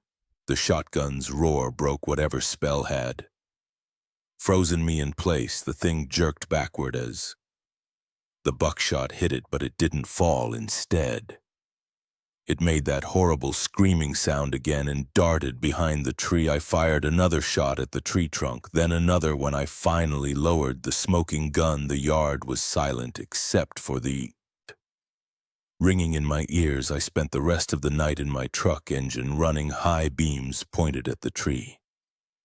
When dawn came, I searched the area. I found more tracks deeper than before and dark stains on the oak's bark that didn't look like blood. They smelled like copper and rot that was 3 days ago each night since then. It's come closer to the house last night. It reached my porch. I heard its claws scraping against the door, testing the locks. The motion lights kept shorting out, plunging me into darkness for seconds at a time. I've called the sheriff, but they think I'm just another city person. Spooked by wildlife, Jim won't answer his phone. I tried to leave yesterday morning, but my truck wouldn't start. Something had torn out parts of the engine. The cuts in the metal matched the scratches on my fence. So now I sit here in my kitchen watching the sun sink toward the horizon. The coffee is cold. My shotgun has 5 shells left. I've pushed the refrigerator in front of the back door and nailed boards across the windows, but I know it won't be enough. The thing is learning, testing each night. It stays longer, gets braver. It wants me to know it's coming. Wants me to feel the fear build until I can't think straight. The sun's almost gone now through my window. I can see the oak tree where I first spotted it. Something's different about the trunk. There are claw marks running up its length, fresh ones that weren't there this morning. They form a pattern, 3 vertical lines crossed by 2 horizontal ones. It's counting down. My hands have stopped shaking. The fear is still there, but it's hardened into something else, determination maybe, or resignation. I've loaded my last shells into the shotgun. The motion lights just clicked on outside. I can hear breathing at my window. I shouldn't have gone up those stairs. That's what everyone says after something goes wrong, right? But standing here now with my heart threatening to burst through my chest, I know it's true. I should have stayed down there with Jake and Maria, making stupid jokes about ghost stories and drinking our cheap beer instead. I'm trapped in this lighthouse keeper room, listening to footsteps that shouldn't exist. Trying to convince myself that what I saw in the beam of my flashlight was just a trick of light and shadow. But I should start at the beginning. My name's David Mitchell, and 48 hours ago, I was just a normal guy planning a weekend trip with friends to explore an abandoned lighthouse on the Oregon coast. Now, I'm not sure I'll ever sleep properly again.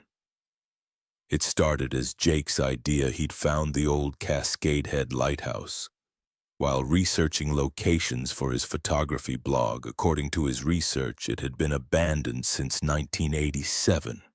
After being replaced by an automated beacon system, the state had planned to turn it into a historical site. But budget cuts killed that idea now. It just sits there slowly decaying 40 meters from the nearest town. It'll be perfect, Jake had said, showing us photos on his phone. No security, no tourists, just pure urban exploration gold. Maria, his girlfriend, was immediately on board. She's always up for anything that might make a good Instagram story. I took more convincing, but eventually agreed. What else was I going to do on a Saturday night? We drove out yesterday afternoon, timing it so we'd arrive just before sunset. The lighthouse stands on a rocky peninsula connected to the mainland by a narrow strip of land that's almost completely submerged during high tide. Jake had checked the tide tables. We had a 6-hour window before the path would be underwater again. The drive took longer than expected. The last 5 miles were on an unpaved road that hadn't seen maintenance in years. By the time we parked Jake's Subaru in a hidden spot behind some trees, the sun was already touching the horizon. We should wait until dark anyway, Maria said, pulling her black beanie lower against the cold wind. It'll be more atmospheric. I remember looking up at the lighthouse. Then it was taller than it had looked in the photos, maybe 12 feet high, built from weathered gray stone that had turned almost black on the windward side. Even in the dying light, I could see patches where the mortar had crumbled away between the blocks. The windows were all boarded up except for the lantern room at the top where broken glass caught the last rays of sunlight. We killed time, eating sandwiches and planning our approach. Jake had brought real exploration gear. Powerful flashlights, gloves, dust masks, even a basic first aid kit. Maria had her usual vlogging setup, a mirrorless camera with a stabilizer and a bunch of small LED lights. I felt underprepared with just my phone and the small flashlight from my car's emergency kit. It was fully dark when we finally approached the lighthouse. The moon wasn't up yet, and clouds covered most of the stars. Our flashlight beams bounced off the wet rocks as we picked our way along the path. The waves crashed against the base of the peninsula, sending spray high enough that I could taste salt on my lips. The entrance was easier than we expected. Someone had already pried the boards off the door, leaving just enough space to squeeze through. The wood was wet and rotting, and my jacket caught a splinter as I followed Jake and Maria inside. The ground floor was one large room, probably once used for storage. Our flashlights revealed piles of rusted metal drums, rotting wooden crates, and thick cobwebs everywhere. The air smelled of mold and salt with an underlying metallic tang that made me think of old blood. I didn't share that observation with the others. Check this out. Jake set his flashlight beam, illuminating a steep spiral staircase in the center of the room. It was made of cast iron, and although spots of rust showed through the old paint, it looked solid enough. This goes all the way to the top. Maria was already recording her camera's light, adding to the jumble of shadows. "This is amazing," she whispered, panning across the room. "The atmosphere is perfect." We started up the stairs, Jake leading the way. The metal steps rang, hollow under our feet, the sound echoing up the tower. I counted the landings as we passed them: 1, 2, 3. Each floor had a door leading to what I assumed were living quarters or storage rooms, but we didn't stop to explore. Jake was focused on reaching the peak where the actual light mechanism would be. It was on the 5th landing that I first noticed something wrong while Jake and Maria examined a rusted door handle. I looked up through the center of the spiral staircase far above where the stairs ended at the lantern room. I saw a flash of light. "Hey," I said. "Did you see that?" See what Maria was still filming the door. "I thought I saw a light up top." Jake shone his flashlight up the stairwell, probably just moonlight through the broken windows. "Moon's not up yet," I said, but they were already starting up the next flight of stairs. We climbed 2 more floors before I saw it again. This time I was sure, a definite flash of light from the lantern room, like someone briefly turning on a flashlight. I stopped climbing, guys. "I seriously saw something up there?" Jake turned back, his flashlight beam catching me in the face. "Could be other explorers," he said. "Or maybe some local kids. We didn't see any other cars." I pointed out. "They could have parked somewhere else. Come on. We're almost there." I followed them up another flight, but my enthusiasm had evaporated. The metallic smell was stronger here, and the air felt colder when we reached the 8th landing. I heard something that made me grab Jake's arm. "Listen," I whispered. We all stood perfectly still for several seconds. There was nothing but the distant sound of waves and the creak of metal, cooling in the night air. Then we heard it: clear footsteps on the metal stairs above us. Maria switched off her camera. Jake's flashlight beam darted up the stairwell, but showed only empty steps disappearing into darkness. "Hello," Jake called out. His voice echoed up the tower. No response. "Maybe we should go back," Maria said, but Jake was already heading up the next flight of stairs. I wanted to turn around, but I couldn't let them go up there alone. The footsteps had stopped. We climbed the last 2 flights in tense silence, our flashlight beams jumping at every shadow. Finally, we reached the top, landing a heavy metal door stood between us and the lantern room. "It's probably locked," Maria said hopefully. Jake tried the handle. It turned with a screech of rusty metal and the door swung open. The lantern room was a circular space about 15 feet. Across the walls were mostly glass, much of it broken. Letting in the cold night air, in the center stood the remains of the lighting mechanism. A massive lens assembly mounted on a rusted pedestal. Our flashlights played across prisms and mirrors, creating dancing patterns of light and shadow. "This is incredible," Jake said, moving closer to examine the lens. Maria followed him, her camera running again. I stayed by the door, scanning the room. Something felt wrong. The footsteps we'd heard had to come from somewhere. But the room was empty except for us and that light I'd seen. That's when I remembered my original purpose for coming up here. "Guys, I'm going to check something," I said, heading for the small door that led to the exterior gallery. A narrow walkway that ran around the outside of the lantern room. "Be careful," Maria called after me. The railing might be rusty. The gallery door wasn't locked. I stepped out into the night air, gripping the railing despite Maria's warning from here. I could see for miles the dark mass of the forest behind us, the endless black expanse of the Pacific ahead. The wind was stronger up here, making the whole structure sway slightly. I walked slowly around the gallery, testing each step before putting my full weight down. When I reached the far side, I stopped. Something was scratched into the metal wall of the lighthouse. Not graffiti, but a series of vertical marks, like someone keeping count of days. Below them was a date. November 15th, 1987. The day the lighthouse was officially decommissioned. I was still examining the marks when I heard the gallery door closed behind me. I spun around, my flashlight beam cutting through the darkness. The door was shut, and through the glass walls of the lantern room, I could see that Jake and Maria were gone. "Very funny, guys," I called out, but the wind snatched my words away. I hurried back to the door and tried the handle. It didn't move. My first thought was that the wind had blown it shut, but when I pulled harder, I realized it wasn't just stuck, it was locked through the glass. I could see that the internal bolt had been slid into place. "Jake."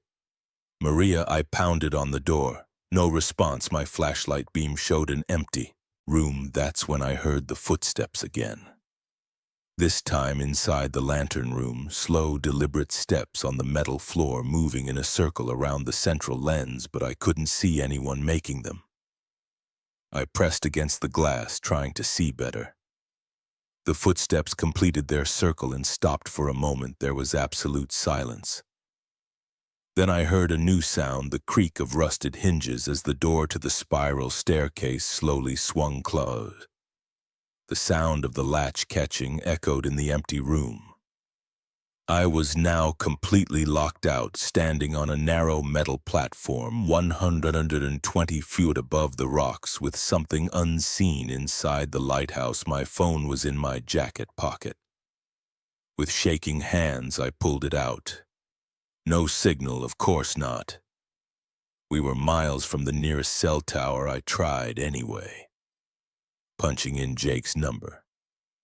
Nothing. The footsteps started again, but this time they were on the stairs heading down. I pressed my ear against the glass and heard Jake's voice from somewhere below, calling my name. "I'm up here," I shouted. "The door's locked." More footsteps running up the stairs now. Jake appeared in the lantern room alone, his flashlight being wild and erratic. "David, where are you? Out here on the gallery?" He spun toward my voice and ran to the door. The bolt slid back, and suddenly I was back inside, gasping in relief. "Where's Maria?" I asked. "Down on the 7th floor. She thought she heard someone calling her name." Jake's face was pale in the flashlight beam. "What happened? How did you get locked out there?" "I don't know. The door just closed behind me. Where did you guys go? We didn't go anywhere. Where we were, right here.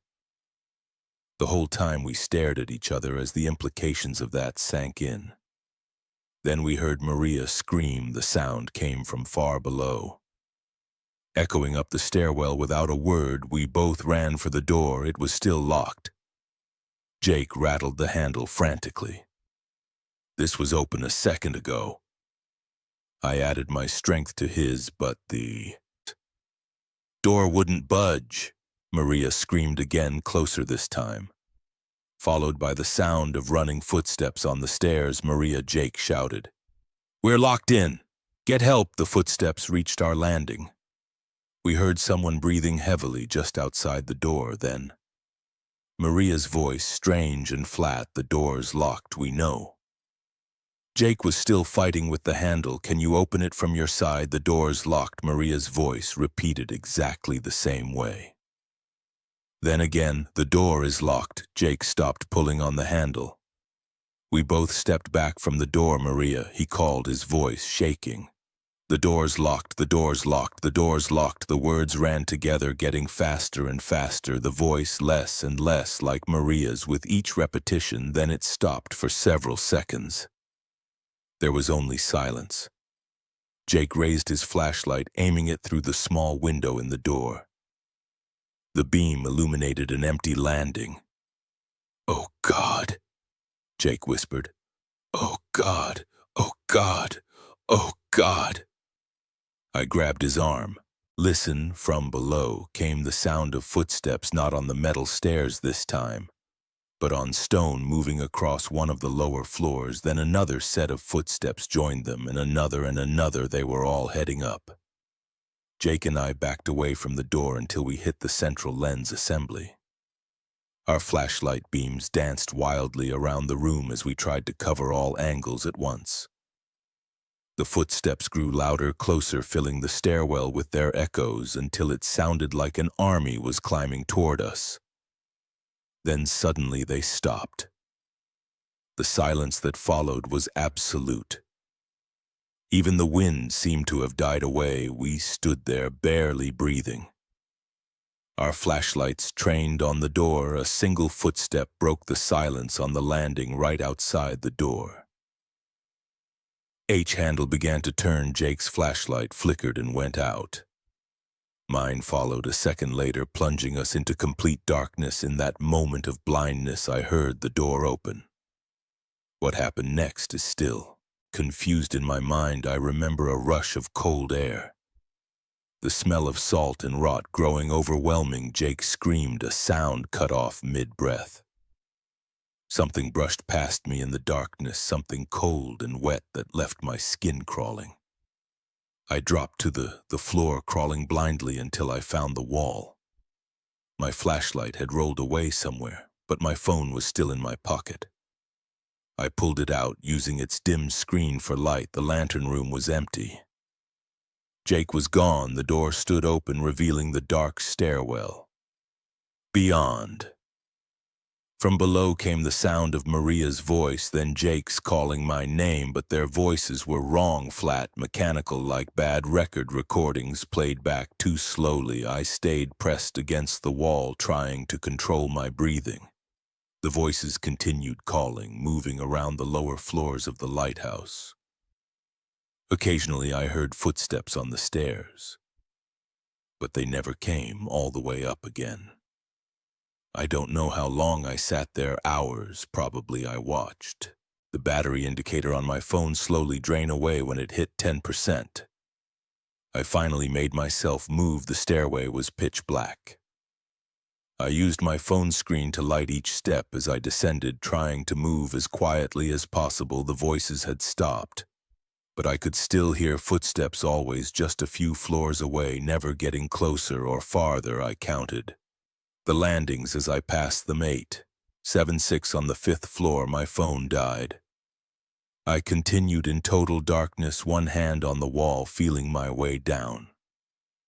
Step by step, I was on the 3rd landing when I heard it, a click, and a hum from full above. A light began to sweep through the stairwell, rotating regularly, just as the lighthouse beacon must have done decades ago. But this light was wrong. It was too blue, too cold, and where it touched the walls, the metal seemed to writhe and twist. I ran, I missed. Steps slipped, caught myself on the railing behind me.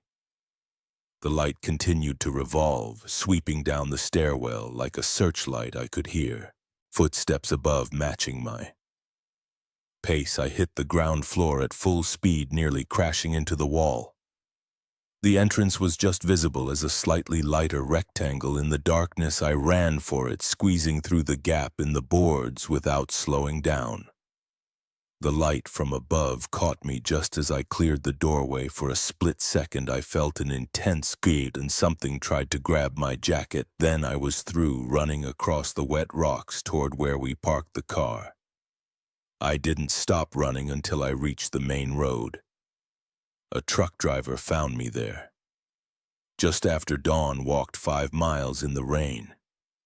He didn't believe my story about the lighthouse, but he gave me a ride to the nearest town. The police didn't believe me either. They searched the lighthouse but found nothing. No sign of Jake or Maria, no evidence anyone had been there at all. Jake's car was gone from where we parked it, though I know we left it there. I've tried calling Jake and Maria's phones every day since. Then they always go straight to voicemail. Their social media accounts haven't been updated. Their families have filed missing persons reports. Sometimes late at night, my phone rings when I answer. I hear footsteps on metal stairs and voices calling my name. The voices sound almost like Jake and Maria, but not quite. And sometimes in the background I hear something else, the click and hum of a light beginning to turn. I've told the police everything, but they're starting to look at me differently now. They keep asking about my relationship with Jake and Maria, about where I was between the time they disappeared and when the truck driver found me.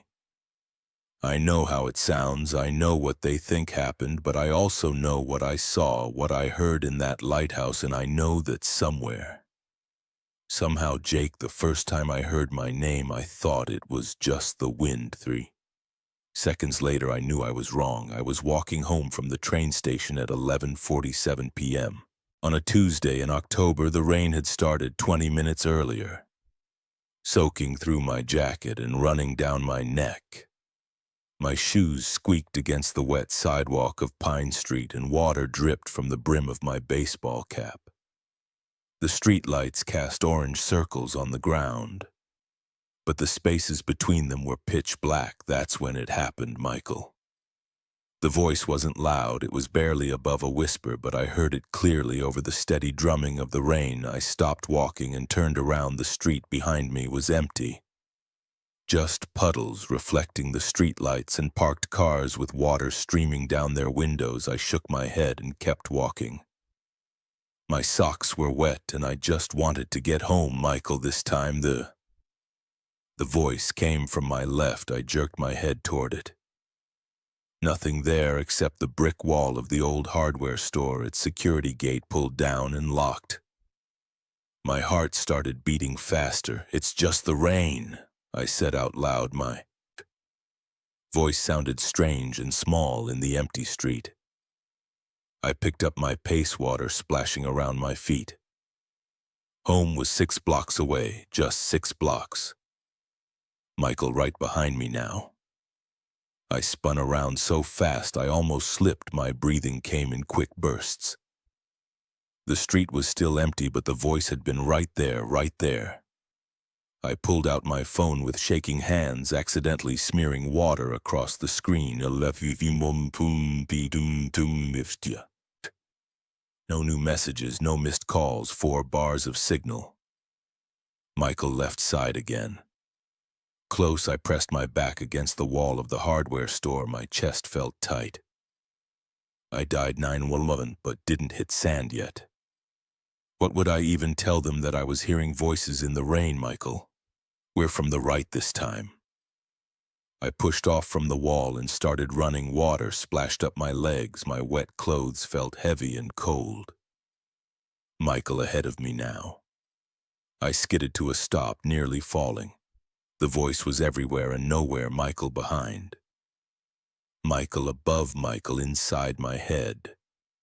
I ran faster, splashing through puddles. My lungs burned. The phone was still in my hand. 911, ready to dial 5 blocks to go. Michael louder now, much louder. I could hear something in the voice that I hadn't noticed before. It wasn't angry or threatening. It sounded desperate. I reached the intersection of Pine and 4th Street. The traffic light blinked yellow, reflecting off the wet asphalt. I stopped at the corner, gasping for breath, water running down my face. Please. The voice was different now, still saying my name but adding something else, begging, please, Michael. I pressed my hands against my ears. It didn't help. The voice was just as clear. I need your help, Michael. 4 blocks to go. I could see the neon sign of the 24-hour pharmacy ahead. Maybe I could wait there until morning. Call a cab, something. They're coming for me, Michael. I lowered my hands from my ears. Who's coming? I shouted into the rain. Who are you behind you? I turned around slowly. The street was still empty, but something was different. The rain, it was falling wrong in one spot, about 10 feet away. The raindrops were moving sideways instead of down. My legs wouldn't move. I stood there watching. The impossible rain. The sideways drops formed a shape, vague at first, then clearer. A human outline. They're almost here, the voice said from the rain shape. Please. The streetlight above me flickered. When it came back on, I saw them. 3 figures at the end of the block. They looked like people, but they moved wrong, too smooth, too fast. They glided over the wet sidewalk without making a sound. The rain shape grabbed my arm. I felt cold water wrap around my wrist, but it held like solid flesh. Run, it said. I ran. The rain shape ran with me. Its watery hand still gripping my arm. I heard nothing behind us, but I knew they were following. The rain shape pulled me down a side street I'd never noticed before, even though I'd walked this route hundreds of times. What are they? I gasped as we ran. Collectors, the rain shape said. Its voice was clearer now, definitely male, young. They take people like me. People who died wrong. We turned another corner. The streets didn't look familiar anymore. The buildings were older, darker, no streetlights here. You died, I asked. Still running. Car crash 3 weeks ago. But something went wrong. I didn't go. They want to fix the mistake. Why me? Why can't I see you? Because you were. There, you called the ambulance. You held my hand until they came. The memory hit me like a punch to the chest. The rain-slicked road, the crumpled car, the young man trapped inside, barely breathing. I'd stayed with him, talked to him, told him help was coming. I never knew his name. Kevin. The rain shape said, answering my unspoken question. I'm Kevin Mitchell. We stopped running. We were in some kind of courtyard surrounded by old brick buildings. No windows, no doors, just brick walls stretching up into the darkness. They're here, Kevin said. The 3 figures glided into the courtyard up close. They looked like photographs of people that had been smeared and distorted. Their faces were blank except for dark holes where eyes should be. You can't have him, I said. My voice shook, but I meant it. The figure stopped. Their heads tilted in perfect unison. This one is marked for collection, they said together. Their voices sounded like radio static. The error must be corrected. He doesn't want to. Go. I said want is irrelevant. The balance must be maintained. Kevin's watery hand tightened on my arm. I'm not ready, he said. Please, I need more time. The figures moved closer. Time is not yours to take.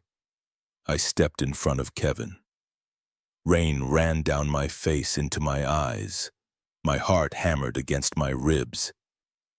What if someone volunteers to take responsibility for him?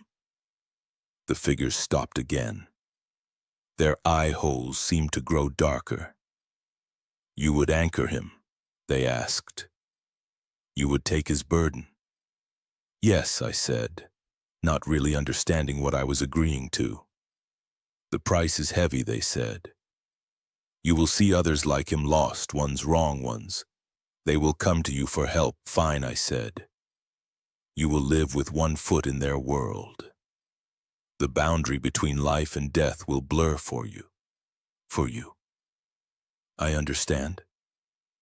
They were silent for a long moment. The rain fell harder. The bargain is struck, they said. Finally, their forms began to fade. He is your responsibility now. Do not make us return, then they were gone. Kevin's hand let go of my arm. I turned to look at him. His rain shape was more solid now, more human. I could almost see his face. Thank you, he said. What happens now? I asked. I don't know, he said, but I think I can find my way from here, and others will come to you, lost ones, like they said.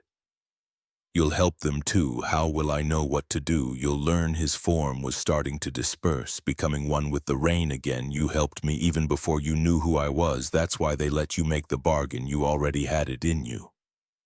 Then he was gone, leaving me alone in the strange courtyard. The rain was letting up. It took me an hour to find my way home. The streets had returned to normal, but they looked different to me now. I noticed things I'd never seen before, shadows that moved wrong, patches of air that bent the light, places where the boundary between worlds was thin. I unlocked my front door at 1:23 a.m. My clothes were soaked and I was shivering, but as I stepped inside, I heard it far away, barely audible, someone calling my name. I took off my wet jacket and hung it up. Changed into dry clothes, made a cup of coffee. Then I went back out into the night. Someone needed help finding their way home. The rain started falling again as I walked down the street, but this time I wasn't afraid of the voices in it. This time I was listening for them. This was my job now, my responsibility, and somewhere in the rain someone was calling my name. I shouldn't have bought that mirror. That's what I keep telling myself as I sit here in the dark watching it from across the room. My hands are shaking as I type this on my phone. I need to get this down to tell someone what's happening. Maybe then they'll understand if something happens to me. 3 weeks ago, I stopped at Rise and Ike's and Oddities, one of those junk shops that pop up in strip malls. I had just moved into my new apartment and needed some cheap furniture. The place smelled like old books and furniture polish dust floated in the sunlight coming through the grimy windows. The mirror stood in the back corner, 7 feet tall. Dark wood frame carved with simple geometric patterns. The glass had that slight wes you see in old mirrors. A yellow price tag hung from one corner, $75. Good eye, Randy said behind me. I jumped. He was a skinny guy in his 60s wearing a Hawaiian shirt that's from an estate sale in Providence. Original owner died in 1962. Been in storage ever since. I ran my hand over the frame. The wood felt smooth, worn by years of touching. Seems cheap for something this old. Randy shrugged. Previous buyers returned, it said. It gave them the creeps. Superstitious nonsense if you ask me. But their loss is your gain. I should have asked more questions. Should have wondered why multiple people returned it, but the price was right and it would look good in my bedroom. I'll take it, I said. Randy helped me carry it to my car. The mirror was heavy, solid oak frame, he said as we tilted it to slide it into my trunk. I caught our reflection for a split second. I thought I saw something move in the background, like a dark shaped passing behind us. But when I looked over my shoulder, the parking lot was empty. Getting it up to my third-floor apartment was a nightmare. I had to pay the building maintenance guy $40 to help. We positioned it in the corner of my bedroom, angled so I could see myself while getting dressed. The first few days were normal. The mirror did its job, reflected me. The room, nothing unusual. Then I started noticing things in my peripheral vision. Small movements like someone walking past quickly, but when I turned to look directly, nothing was there. I blamed it on being in a new place. The mind plays tricks when you're getting used to new surroundings. But the movements got more frequent and closer. A week after buying the mirror, I woke up at 3:00 a.m. needing to use the bathroom. As I walked past the mirror, I saw it clearly. A human-shaped shadow standing in the reflected version of my room. Maybe 6 feet back from the glass. I froze. The shadow was darker than the darkness around it. Like a hole cut in reality, it didn't move, neither did I. My heart pounded so hard I could feel it in my throat. Sweat ran down my back. I forced myself to turn and look at the actual room behind me, empty. When I looked back at the mirror, the shadow was gone. I didn't sleep the rest of that night. Kept the lights on and sat in my living room until sunrise. Told myself I was being stupid, that I was half asleep and seeing things, but I knew what I saw. The next night, the shadow was closer to the glass. Maybe 4 feet back. I only caught glimpses, never could look at it directly in the mirror, like trying to see a star by looking slightly away from it. But it was there, waiting. I started covering the mirror with a sheet before bed, but every morning the sheet was on the floor. I used duct tape. The tape peeled off overnight. Tried pushing the mirror face first against the wall. By morning, it had rotated back around the shadow. Kept getting closer, 3 feet from the glass, then 2.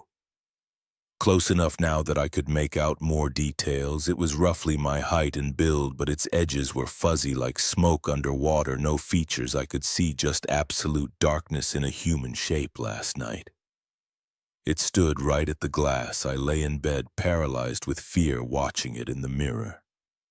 My breath came in short gasps. My sheets were soaked with sweat. The shadow raised what might have been an arm and pressed it against its side of the glass.